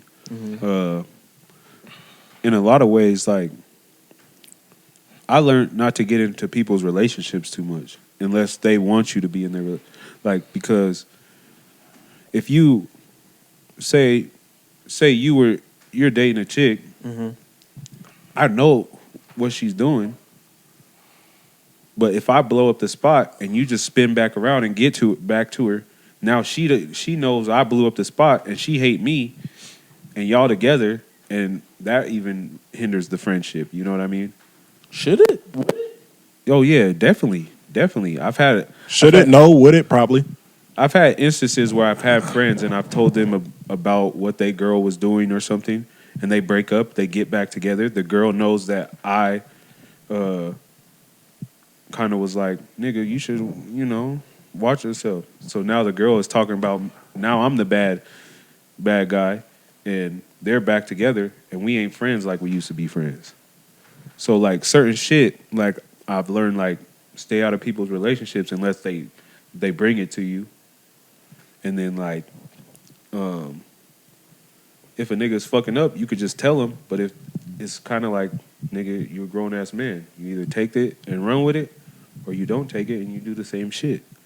But don't bring it to me twice. Don't keep saying the shit, and then I gave you the information and you don't do nothing with it. Go bump your head again then. Me and him was kind of having this conversation the other day, and we was talking about somebody else, and I was just like, nowadays, I just be telling him, oh well, like if you don't change it, then you just like it. Pretty much. So then fuck it. So like, and it's not that you like it, but like if comfort means more to you than changing your bad habits, then you just like it. You might not like what you're doing, but you like the comfort. So it's something about it that you like to where you won't change it. And like some people are just stuck, I guess. But like if you're consciously aware that you're doing wrong and refuse to fix it, then from now going forward, I just always take it as you like the situation you're in. That's fair. That's a fair point. Yeah.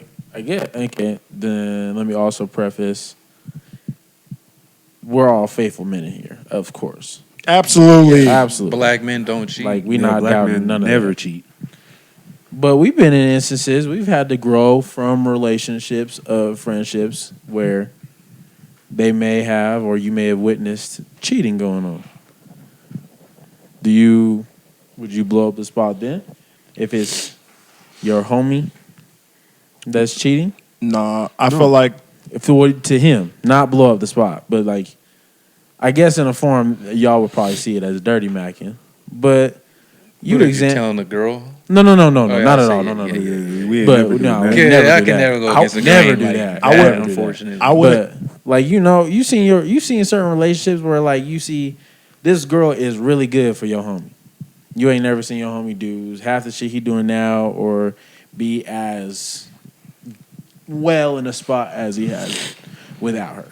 But he started doing wrong and you letting it slide, you sticking up for him. Do you ever have those real conversations with your friends in that instance? Yeah. So Yeah. two of my closest friends, y'all know who they are. I ain't gonna say their names on camera. Was some big ass cheaters, and there'd be times where they would be cheating, and I'd be like, "Hey, there's some bullshit, but I'm gonna ride with you, Yeah. because you just gotta have your homies back. Like you're like, yeah, But I would just tell them straight up, man, there's some bullshit. Like if you really cared about her, you shouldn't be doing ABC. But if it's three of them over there and you need a third, like, then let's go. Like, if you're gonna go do it anyway, then I'm gonna go do it with you. I can't control you in your relationship. That's fair. Yeah. Like, that's not my choice. Like, so like that was just my way of telling him. Like, it's not my choice. Like, I could tell him, hey, you shouldn't be doing this, but like, nigga want to go cheat, then he go cheat. Fuck it. You know what I mean? You gotta let people be their own person, and either you respect them as that person, or you don't be friends with them.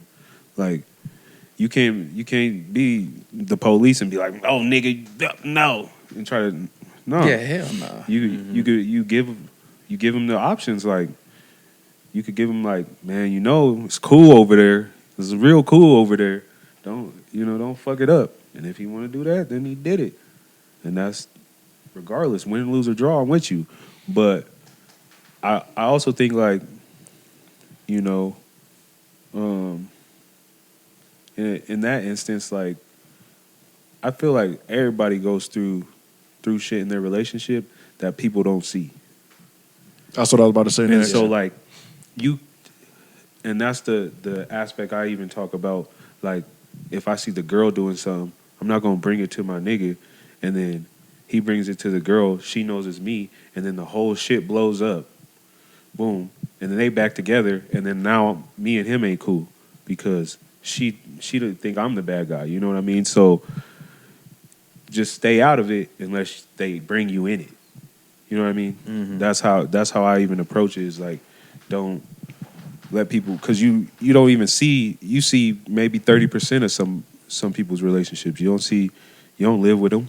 So that's a generous amount. Yeah, too. you only gonna see the good parts. You know what I'm saying? I've seen that a lot of times. Like you see something from the outside, you think everything is good, and then you find out down the road shit's really been off the wheels, You know what I'm off the saying? rails for a while, and you're like, damn. Like I didn't even know that. That's doesn't even mean it's all right for what people do, but it's like you kind of understand, like, oh shit, they was really going through it like that. Like, oh okay.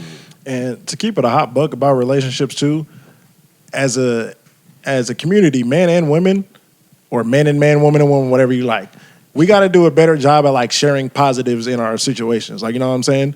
Because I feel like the only time that I would ever talk to any of y'all about a situation is if the shit is going bad. Yeah, but But soon as shit is going good, motherfuckers will never know. So if I'm only telling you the bad, y'all would be like, yo, why is he even with this bitch? That's fair. yeah. But that's Yeah, what I feel you. wouldn't that be what your friends is for? Like twofold for me. One, like if you were to do that for me, and even if I took her back, if anything, I'm gonna hold our relationship even tighter. Cause it's like, oh, he was at least looking out for me. He's not going. If she's doing wrong, she's doing wrong. She has a choice to make in that. But he at least is looking out for my well being. He may not be the only one that knows that's my girl. So if she's out here making me look stupid, I would appreciate someone coming and telling me like, hey, yo, such and such doing such and such. Like, and then if I do get back with her, I look even more goofy. But I'm not gonna shrug off my mans that just was looking out for me. Definitely let my mans know his girl is out there acting a fool. Yeah, like, that's weird. That's weird if you do that. If someone does that, like you're doing that out of good intention, and they like kind of slip the friendship. No, I've seen a lot of it though. Like I'm gonna say it happened to me personally with one of my best friends growing up. I told him like, hey man, he was telling me some certain shit, and then I started seeing some certain shit, and then I seen some, and I said some, and now we ain't. I might get a message once a year, you know what I mean?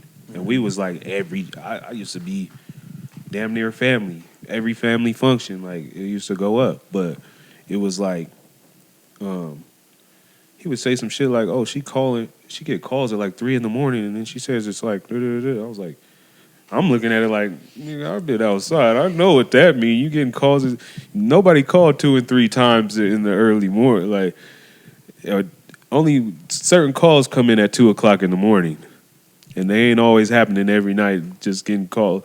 You ain't got no scam likelies at 2 in the morning, you know what I mean?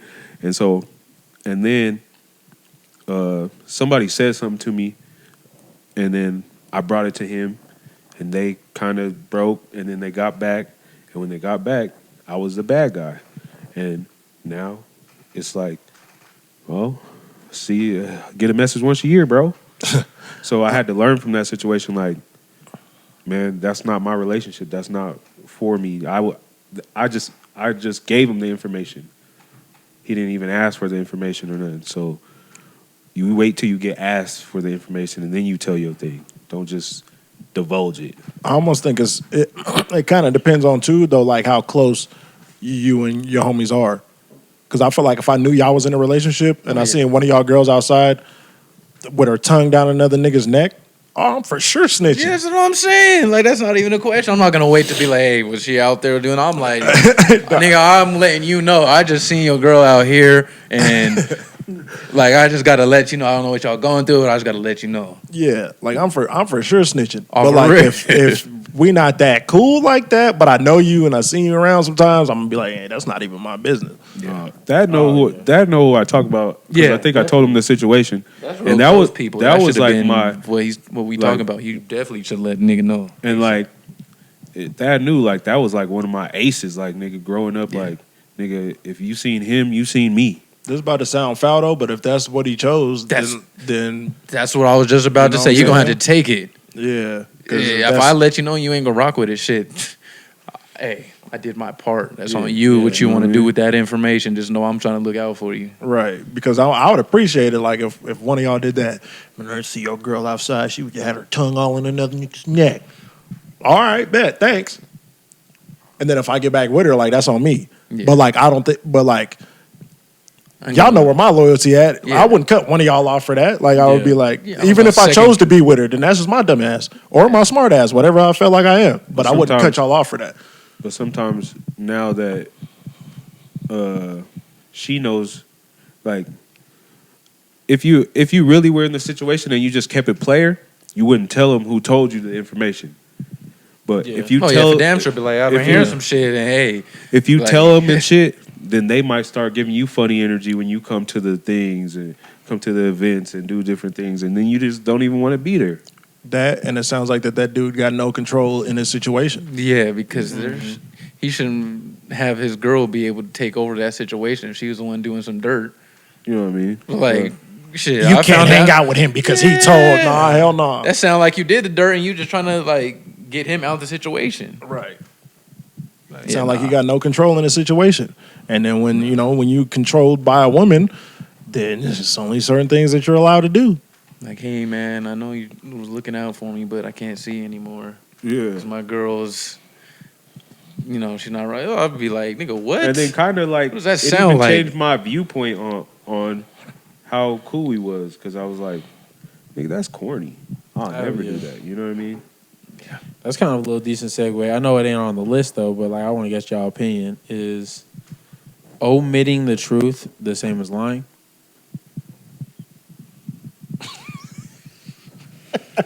Wait, what does that mean? I don't understand. That's a crazy question. What is omitting? This is probably going to be one that's going to get cut out because I don't want nobody getting caught up in shit. Kinda. I'm with Devin. What's omitting mean? I wanted to find out first before I get out here and say some shit on camera, and I don't even know what the hell I'm talking about. I will give you the actual definition. I'll give you the dictionary definition. Yeah, I need to understand. We'll get a dictionary definition. Like stretching the truth. Leave out or exclude someone or something either intentionally or forgetfully. Hell yeah. Okay. Hell yeah is just as kind of what I thought, but I don't know. I'm like, you got to tell the motherfucking full truth, like what happened, and like if you don't give the full truth, now somebody is, you know what I mean, is out here with false information, and they're putting out energy out there that's crazy. Like, you didn't lie though. I was about to say I'm about to be the one to say some bullshit because I feel like if omitting the truth and lying were the same thing, it wouldn't be two words for it. Right. So technically, I'm just telling half the story. Like that's not a lie, but it's just not the full truth. Like Pharaoh, it's some bullshit in between. Like you shouldn't. I'm not gonna say. I'm not gonna say you should be omitting the truth, but I'm just saying it's not lying. We seen you out with that bitch Pharaoh. Blah, blah, blah. You tell her, all right, yeah, I was out with her, but then I left. Or like you don't even say like, but then I left. You said, yeah, I was out with her. But you ain't say. Didn't say, I brought her to the crib. See, my whole thing, and I tell every girl that I ever get with, I don't like gray area answers. Don't give me no gray area answer. It's black or it's white. Don't give me no gray area. What you want to eat? Well, I could go for it. No, where do you want to go? Because I'm not going for that. No. Just tell me black and white what it is, because that gray area shit, it leaves room for bullshit to happen. So like, either you do it, you don't. Like, ain't no. So either you tell the story fully, or you don't say shit. And a lot of times, nigga, I don't say a lot.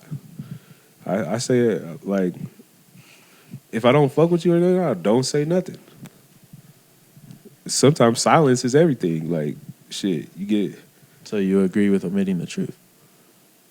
No, I just won't say nothing. Saying nothing could be omitting the truth, because if you don't say anything, then it's still left open for interpretation. Yeah.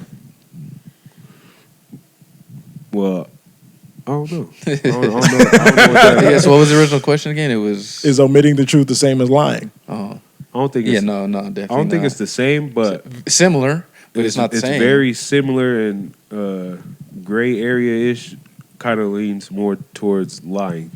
It's not the same, and you shouldn't do either. Yeah. I mean, shoot.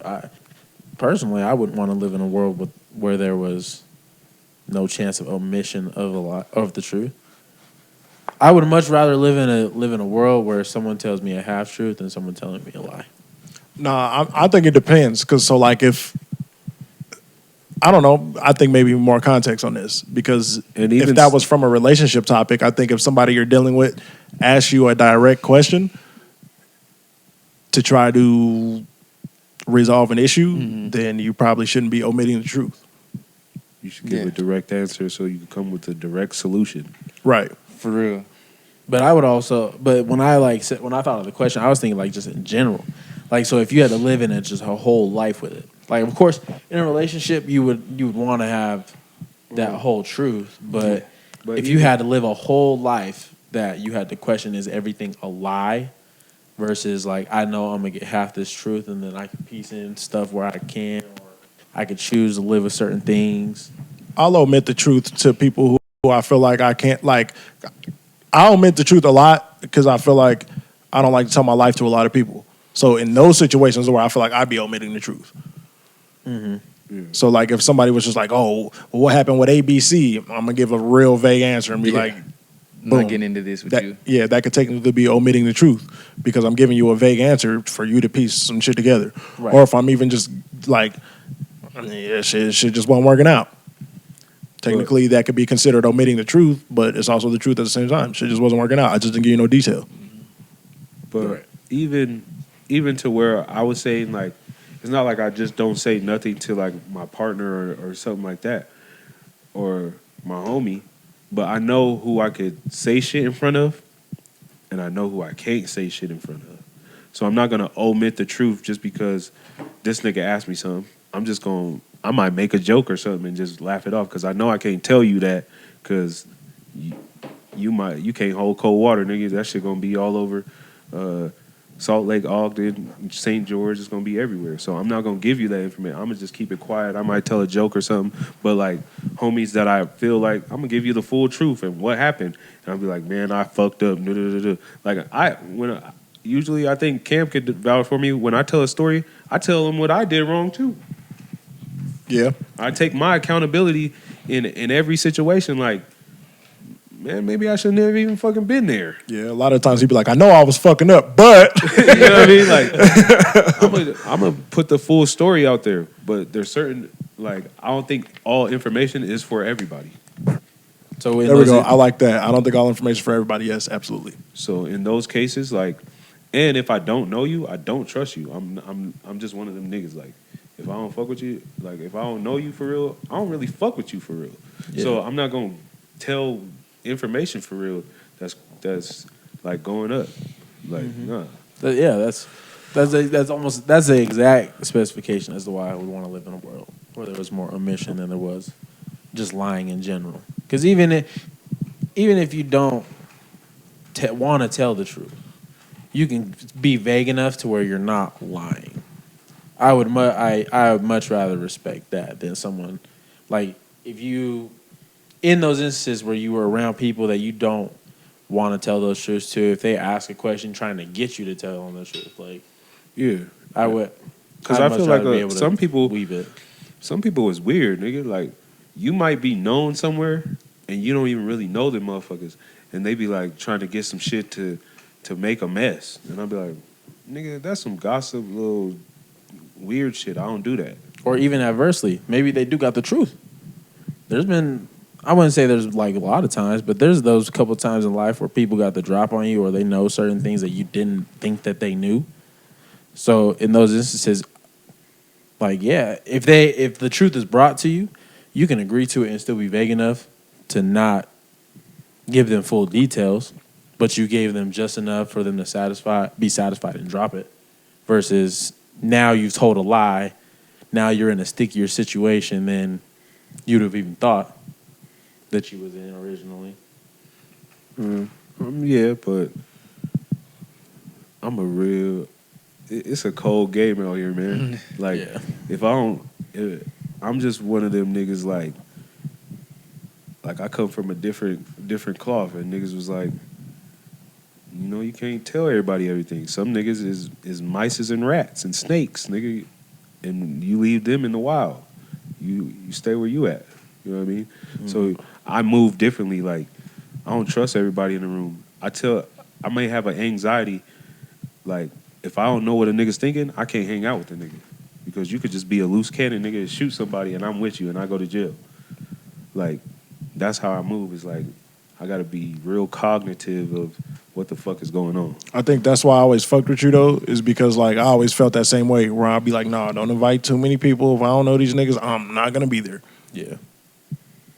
I better see you once, 2, 3, 4 times outside of somewhere before I'm about to be somewhere with you.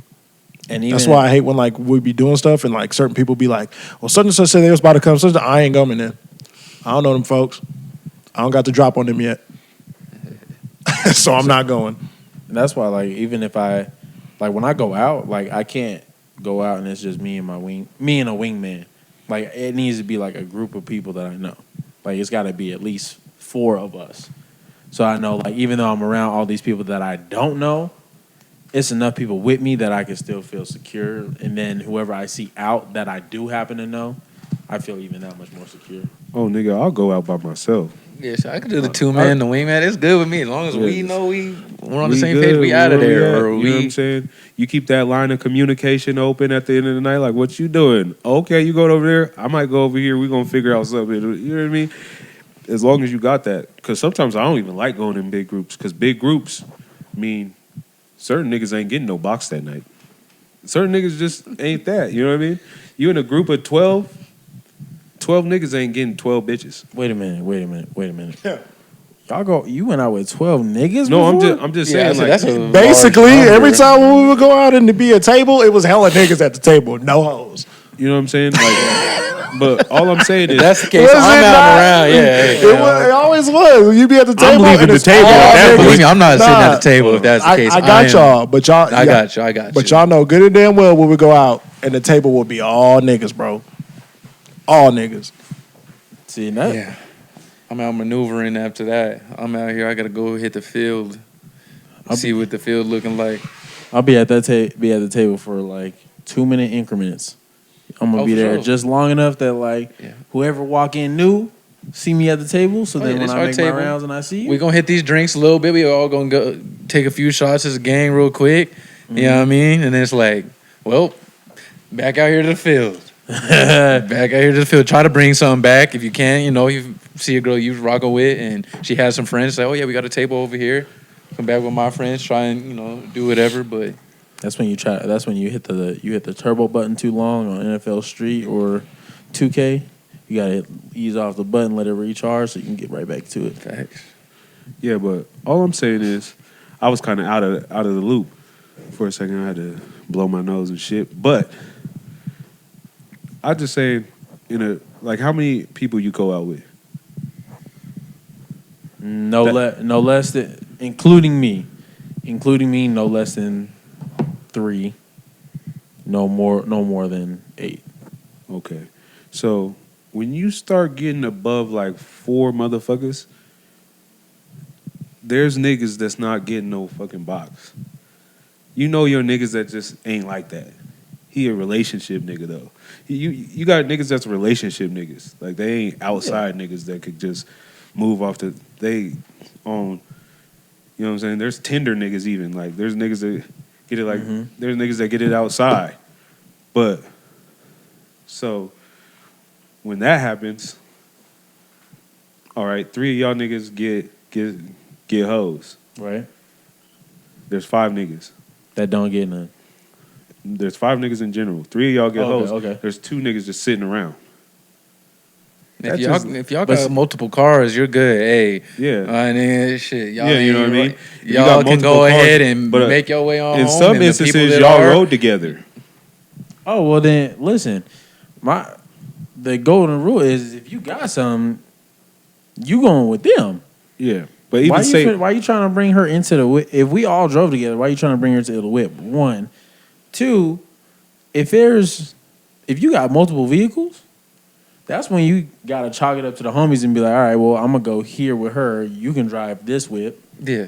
And then if the one of the shorties happens to stay like closer to the area we going to anyway, all right, now she can ride in a car, but you're not finna like, especially we all from Davis County, like we not finna drive back to Davis County, so y'all can get dropped off, and then I'm gonna go back to Shorty. Like no, Yeah.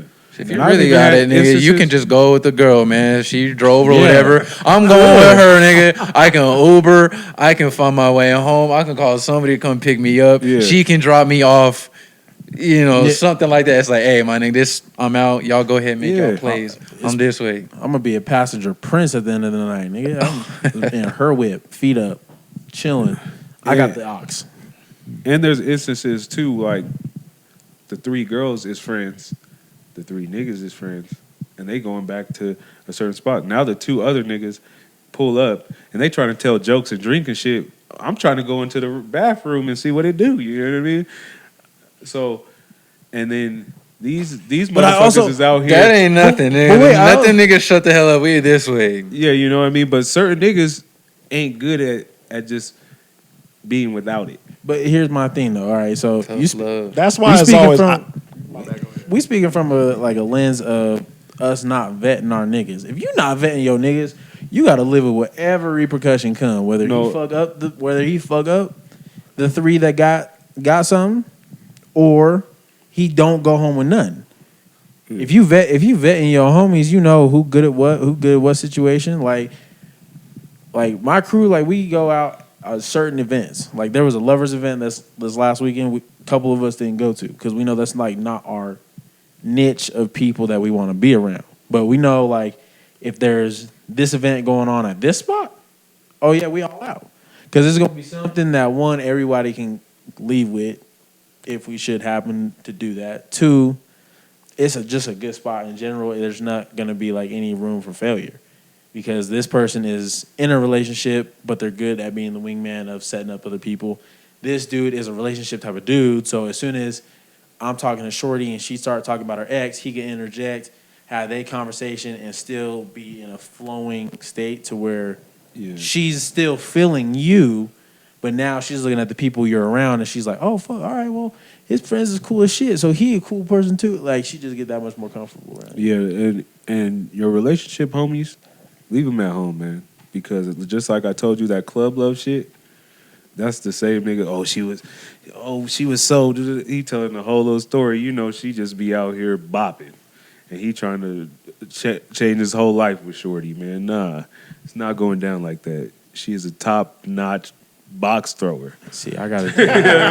She throw that motherfucker like a kettlebell, dude. You know what I mean? Man. So you gotta. Disagree though. You disagree what?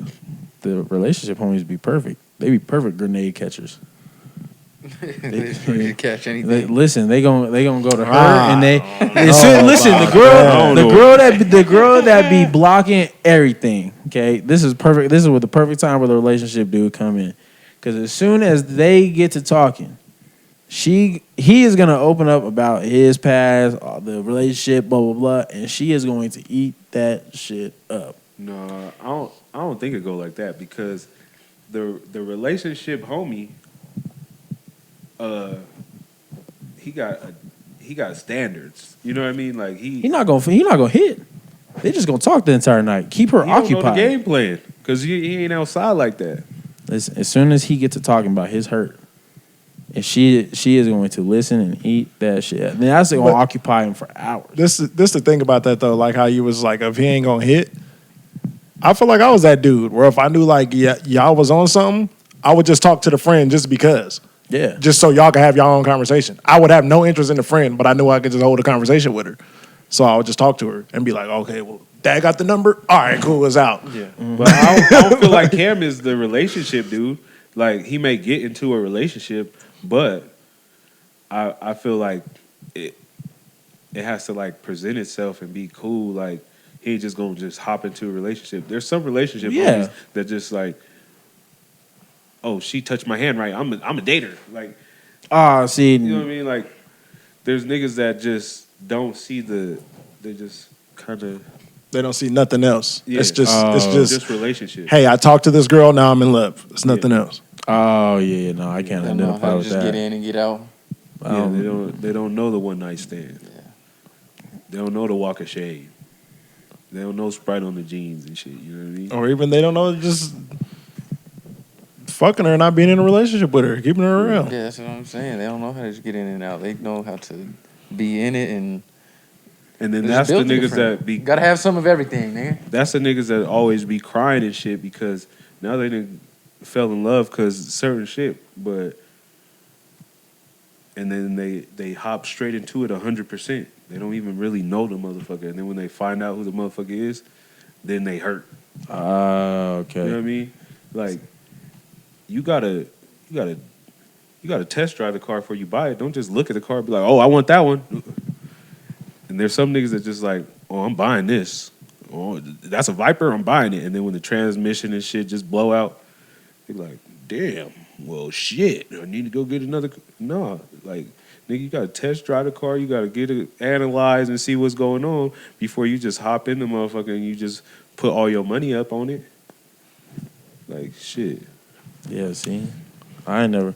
None of the homies that I mess with be relationship type of dudes like that. I thought you mean like relationship dudes of like you only ever see them in relationships. Like they can't do. Like I get the not being able to do the one night stand thing, but there's some dudes in our clique that's relationship type of dudes or in relationships. You know, they know how to play their wingman role to a T, even if they know they're not getting none. At the end of the night, they know. That's what Cam was kind of talking about. Yeah, that's exactly what I was talking about. You can still be a sociable person and just have some communication. And like you said, if you ain't about to get the box, it's like, well, shit, I ain't gonna fuck up the spot. Yeah. Because I'm not about to. Like, I can sit here and be cool and have this conversation like, while niggas is over here doing what they do. You know, it's not my turn. There's been nights that a nigga was getting some box. The grenade friend. Oh, I'm gonna entertain. I'll put on a whole comedy show. You laughing, and I hope my homie is up there doing his thing, cause I ain't finna hit this. No, I ain't about to put that on get my some mind. neck. Even I remember SoapBubbles. Hey, if it comes to the worst, hey, go see what's going on over here real quick, man. Go ahead, nigga. It may neck a nigga up real quick. It may come to that. If it arises, go ahead and eat it up. If it arises, the temperature rising over here. And you know, 3 o'clock in the morning. You know what I'm saying? Sometimes you got to just kick the Coke machine and see if a Coke come out that motherfucker. See if a Coke come out that motherfucker and open it up. Man. So, if you was over there talking with the grenade or whatever it's saying, somebody who wasn't really fucking with and you're waiting for your homie, it's like, that's more than likely to happen. She over there just happy to have this conversation with you. It's like, at the end of it, it's just you and her. The other motherfuckers is gone, and you're sitting here for how long? You're just like... we didn't talk for how damn long. Like, what are we about to do now? It's like we gonna talk the whole time these motherfuckers is up there. It's like, hey. Oh, yeah. There's been some times where the friend was an ogre, nigga. I couldn't do it. But I'm gonna hold it down. And then there's certain times where it's like a iffy thing, and then you know, and she might have some soap bubbles going down that motherfucker. So. Yeah, I kicked the Coke machine that night and opened, and Coke fell out, nigga. Like, shit, I didn't have no dollars, but all right. We had another topic on there that said Thad fatherhood. That's a hell of a segue. That's crazy. We had to get off the ratchetivity, man. We had to talk about getting hoes and hoes sucking meat and wingmen all day. You just like you said, soap bubbles and Coke machines. Soap bubbles and Coke. That's the title to the pod. I was just thinking that. Soap bubbles and Coke machines. I was just saying, man. Album or the song? The title of the pod. I'm just saying, man. We was talking about all that. We had, you know what I'm saying? You had to get off the ratchetivity real quick. It said Thad fatherhood. PapaHynus is having a baby. Yeah, man. Shit. When you do. 30 years in the making. December 23rd. So it's coming up this month. Yeah. So Merry Christmas. Yeah, it's crazy. Which means she might be early. Yeah, she could be here in the next few weeks. This could be out while he in the hospital. Yeah. You know, and if she get in the hospital next week. Yeah, baby girl might be here. It's a blessing. It's a crazy thing. And how do you feel about it? Like, you feel Are you nervous or? I mean, no, I'm really not nervous. Like, it's kind of feels surreal just because it's not here yet. Like, Yeah. the baby's not here yet. But, like, I know it's coming. Like, I've had the baby showers, the gender reveals, and all that stuff. Yeah. Like, all that's, like, hit me. But at the same time, it's just, like, she's just not here, so it doesn't Yeah, when it hit me the same. But, like, I'm getting ready for it. Like, and I'm older. Like, I'm 30 now. Like, I'm not, like, a young 20-year-old or that it happened by accident or I wasn't able to live my life and do what I wanted to do. Like, I've been able to, kind of live my life. I'm 30 now. Like, I don't want to say you're ever ready. Like, who's ever ready for that? But, like, I Right. feel like I'm as, stable and as ready as I can right now so that, like, she comes. Like, I'm not going to be worried about it. I'm just going to be able to give her everything. And, yeah, I'm in trouble, man. A little girl, she's about to be taking all my pockets. Yeah. It's going to be her in my pockets. It's different. The 'cause Christmas baby, too. So, all in this time, around this Double year, I'm about to dipping. be hurt. It's way But- different because I'm the only one else on the pod that I got kids. Right. Two. I had a girl first, and then I had a boy. And when I had my daughter, like I don't know if I ever even said this on the pod. I was going through a lot of shit at the time, and I think I had a conversation like a month or two prior with my mom, and I said, I don't think I ever want to have a kid. I don't want to bring it into the world. Like, I was just going through some shit, like, where I was like, the world is fucked up. Like, this is fucked up. Like, and then I think, like, just the energy in the world was like, damn, I got to give this nigga a child so he can see what it really is. And then when I first had my daughter, I just looked at her and shit. I was like, damn. There's a whole nother, it was like an overwhelming feeling like, I gotta do this. It's a little you. You know what I'm saying? Pretty much you want to. And I see shit, and you'll start seeing stuff like your girl's personality, like even your mom's and different shit. Like, you'll see certain things that they do that'll be like, damn, that's crazy. Like my daughter will say some, like, she got the crazy vocabulary. So she'll like bring out TI stuff. She'll Expeditiously. Yeah, she'll say some word and you'll be like, damn, like, where you get that from? As a man, did having a daughter change the way you view women? Who, me? Yeah. At first, yeah. But as I, cause I was a single father too, so I'm still trying to date. I'm still trying to, do this thing, and I had to learn how to keep my relationship until it got like serious. I had to until it got serious to bring her, cause at first I ain't gonna lie, like. I was like, I'm gonna put the kid to bed. I'm gonna get some draws.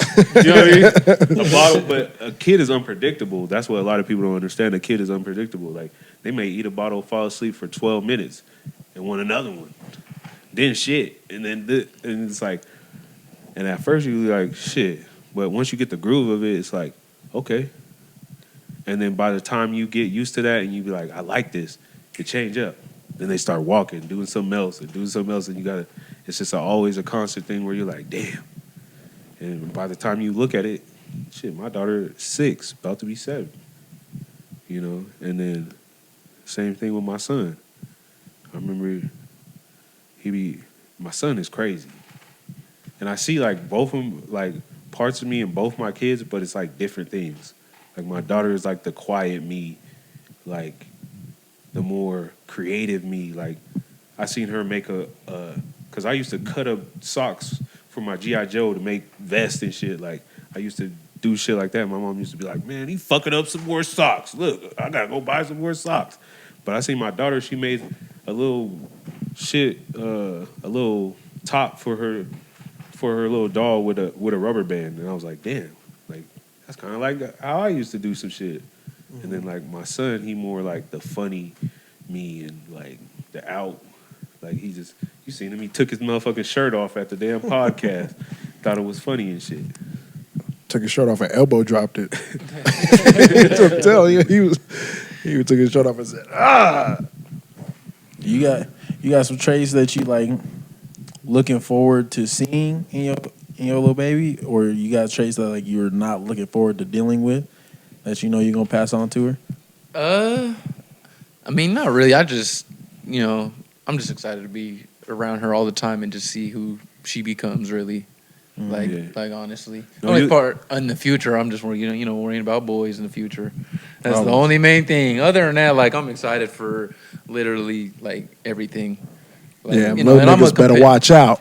Yeah, you feel me? So, like I'm a competitive dude, like sports wise. So like I'm not gonna push really that stuff on her. Like if she wants to, for sure, I'll help her out with all that. But like I'm not gonna, like I said, I'm a competitive dude playing sports. Like I don't want to push that on her. If she wants to, that's up to her.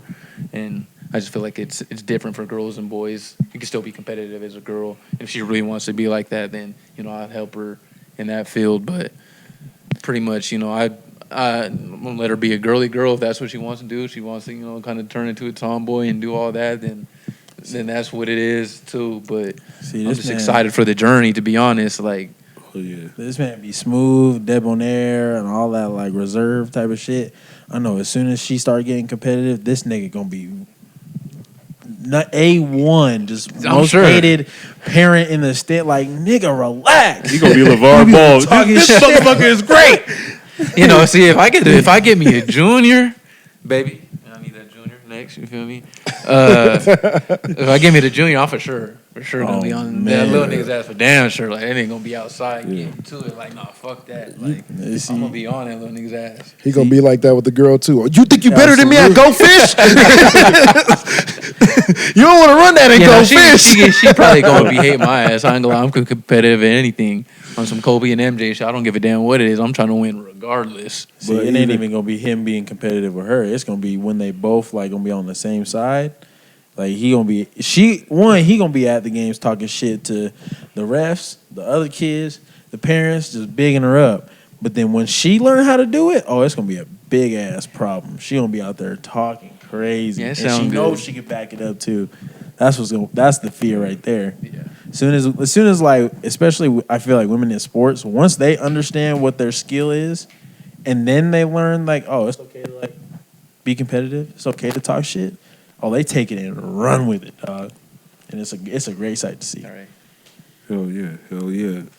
Well, even when we went to the baby shower and your dad was talking about how you didn't get in trouble, Cameron. Like how you said you didn't get in trouble. And he's like, "What you mean you ain't get in-" Like that's just the different views of it from parenting, from the kid's perspective. Like there's certain shit that got your dad hot that you did, and he might have did that same shit. You know what I mean?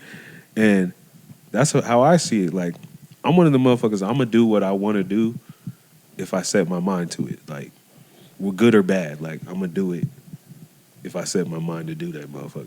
You know what I mean? So I see that in my kids a lot. And some people see it as resilience, but sometimes it's arrogance too.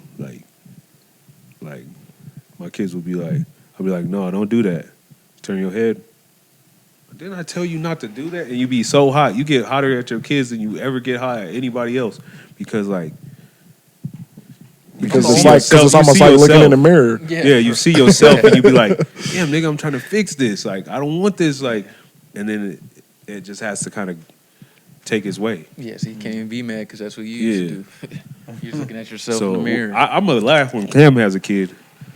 Because when he get combative and he be like, well, Kobe's not the best. He's not in the top. What the fuck you mean Kobe ain't in the top five? This nigga going to choke this nigga out. My kid gonna think Kobe is Michael Jordan. I promise you that. How everybody gonna be like Jordan is, LeBron is? Nah, nah. It's going to be He gonna like, be brainwashed. This was the greatest basketball player of all time. your dad probably said that about Kareem. And then now you like, man, he ain't even the top five. So as soon as he say that about Kobe, this nigga gonna be like, oh man. That nigga was an activist. At least with Kareem, I got an argument because there's no way that like there was two top five players on the same team and these niggas was losing. It doesn't sit with me.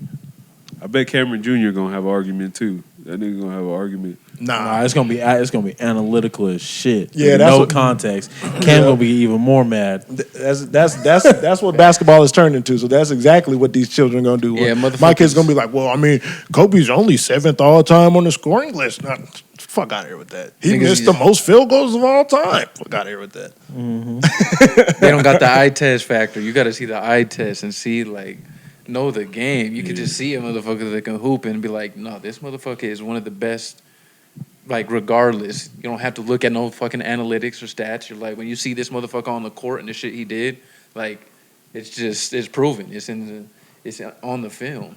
Like I miss watching Kobe play because I used to love him and hate him. Yeah. Like That's why I for you said- love watching him because of shit that he's doing, but you're like hating this nigga like he's that good at the shit he was doing. You're like, how was this nigga double, triple pump faking on a double team and then throwing it off the glass and then coming in still hitting a layup after that? Like he had 4 people surrounding him or doing a spin move and then pump faking And then do dude another and he spin coming move. back into it and like he's just doing shit that really is unheard of. That like normal people can't understand that. Like that's not regular. You might see these missed shots, but you're watching the game and the footwork and certain things, and you're just like, Right. And you played basketball, you can't do those things. That's There's just certain things you just can't do. That's why the shit is irritating because it don't matter who you rank at 1, 2, 3, 4, and 5. If Kobe's not in your top 5, your list is invalid. Right there with you. It just is invalid. Whether you Put want the to say title. LeBron is better than them, cool, I'll sit with it.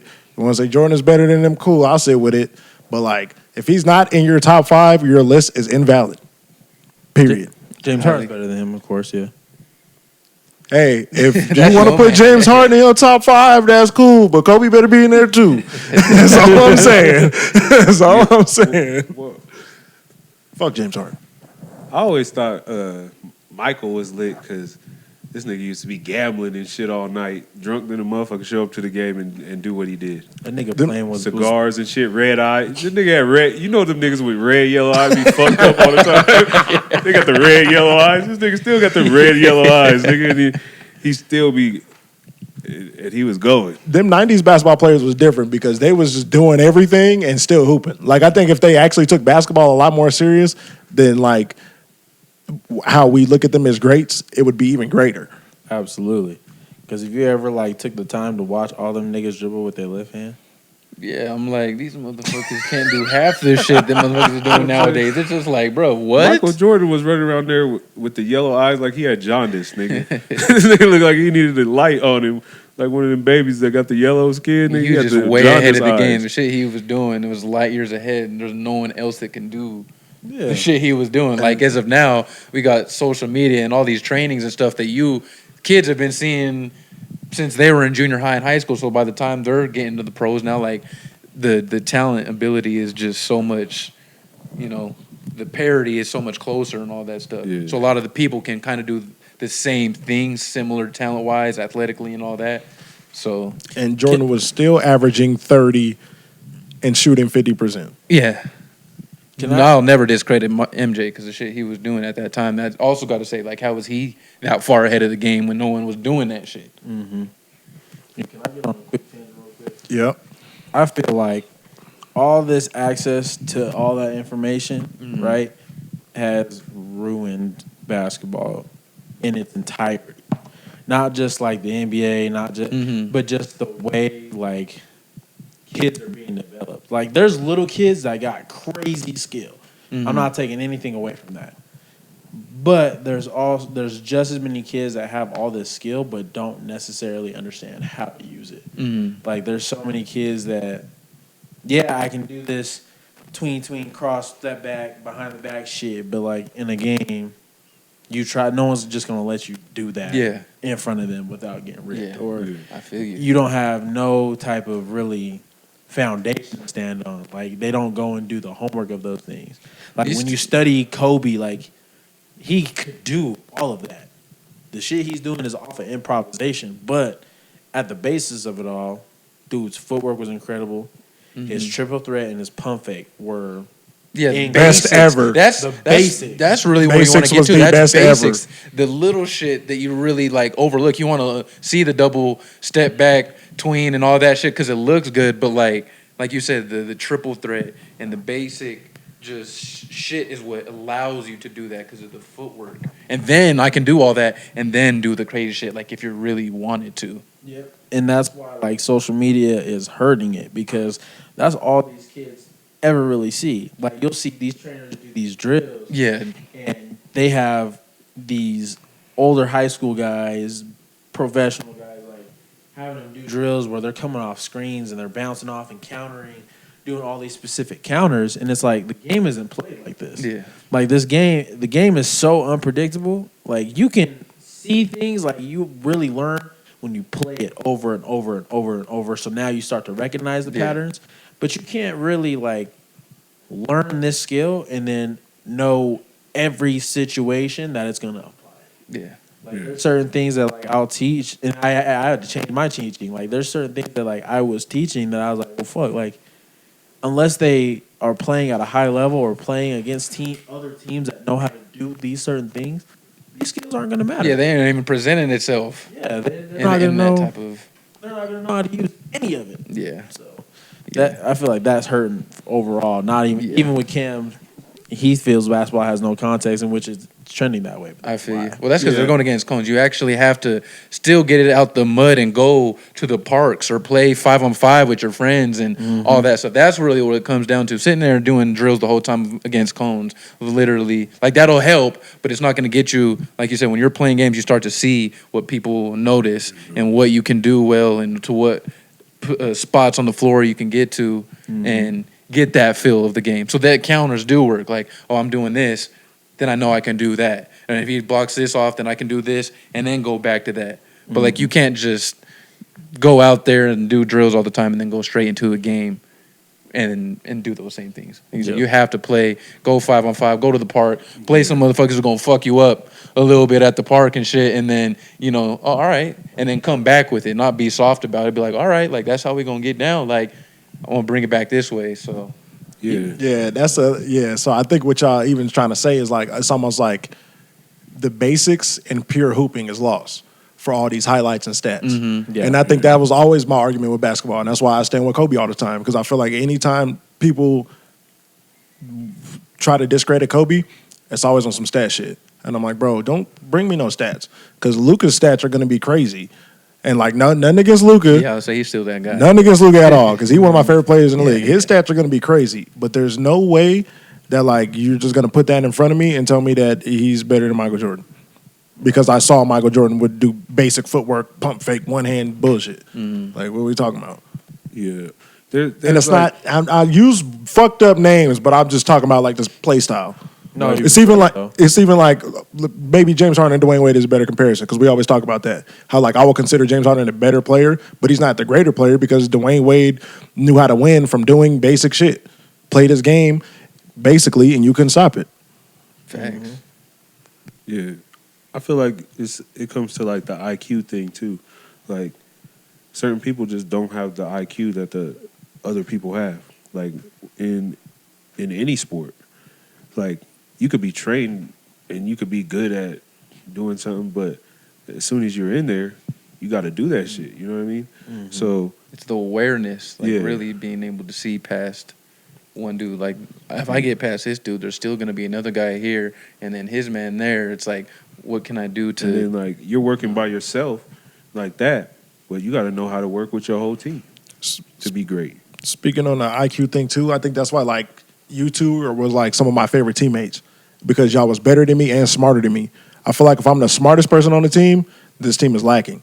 I'm gonna keep it a hot beam with you, and I feel like my basketball IQ is high as fuck. But I'm like, if I'm the smartest person on the team, this team is lacking because then like I don't have the teachable aspect as y'all because like in my head I just assume everybody like thinks hoop like us. So then like when I'm playing on the team with people who don't think hoop very well but can score a bucket, it just frustrates me. Then I'll just be like trying to explain certain shit, and they be like, nah, and they just shoot it again, and I'm just like, yo, swing it. Yeah. That's all I'm saying is just swing it. See, you talk about the swinging moments. The ones that be making me really mad is when like we get a stop right and they running and they run to the corner or to the 3-point line. You throw that shit to the basket and they don't get it. Yeah. I'd be like, fam, like you by yourself down there. Get the free too. Get the free too. Motherfuckers running out like you said to the corner to the three, and it's like that's that Curry. Shit, motherfuckers think it's all Curry now. We got a 3-on-2, 3-on-1. Somebody's running out. It's like that's an easy 2. You're not going to get many easy 2s in the game. So when you get them, you have to capitalize on them. That's why if anybody run with me, you better believe 10 times out of 10 you getting the fucking ball. If you're running the lane and I'm in the middle, I promise you getting the ball. Unless he obviously plays better defense. But, like, I'm telling you, 10 times out of 10, you getting that ball because, like, you should be rewarded for running the lane, too. Oh, 100%. Yeah. That's just the name of the game. Anybody got anything else? Shit. Nah, You know what? man. I'm gonna save the come to find out for the Oh next wait, episode, hold on, man. Hold on. No, hold up. we got Because time, because wait a minute. Because if I'm just gonna say it, if Pop is the next guest, he need to say it with him on there. Oh yeah, I'm gonna say it with Because I'm gonna say it with Pops on there, man. If Pop is the next guest, He then- might he might say something to get us canceled after I say this story, man. that's gonna be a still growing after hours pod. Like, we gonna drop that shit like at the nighttime. We ain't gonna do the clips in the afternoon. Nigga. I'm gonna lay off the Kareem topic a little bit because I know he's gonna say some funny shit. I don't even really want to talk about basketball when he on here. That's what I'm saying. I I'm like, want to talk about basketball when him and Khadijah come on here for a brief The second. old head's gonna be straight old head. bro, talk. we will run circles around them in the basketball topic. But nah, can already Khadijah hear know what he it be now. talking about. They just be playing favorites to their era, and I hate that about basketball too. and then I think that we should do that. I don't think we should really talk about basketball too much when he's on here, so we could get some old head knowledge. Yeah, that shit might be kind of funny. So yeah, you say that story from when he on there Yeah, I'm gonna save it because he said he would come. Hell yeah. Yeah, next week. OG triple OG triple. All right, we can get up out of here then. Hell yeah. Hell yeah. Well, shit, that was a great pod. Thank you for coming out, Mr. Hynus. Yes, sir, Mr. man. Hynus is here. Man, It was an honor. It's an honor to be on here. I appreciate y'all DK. for having me, man. And there was a lot less ratchet than the first two pods. Oh yeah. man, he's composed, man. Yeah, Good. man. Different It's era, growth. man. We still growing. We're still growing. Shout We're out to Still growing. Growing. I need that T-shirt too, by the Yes, way. sir. All right, we can get up out of here. Bet it up.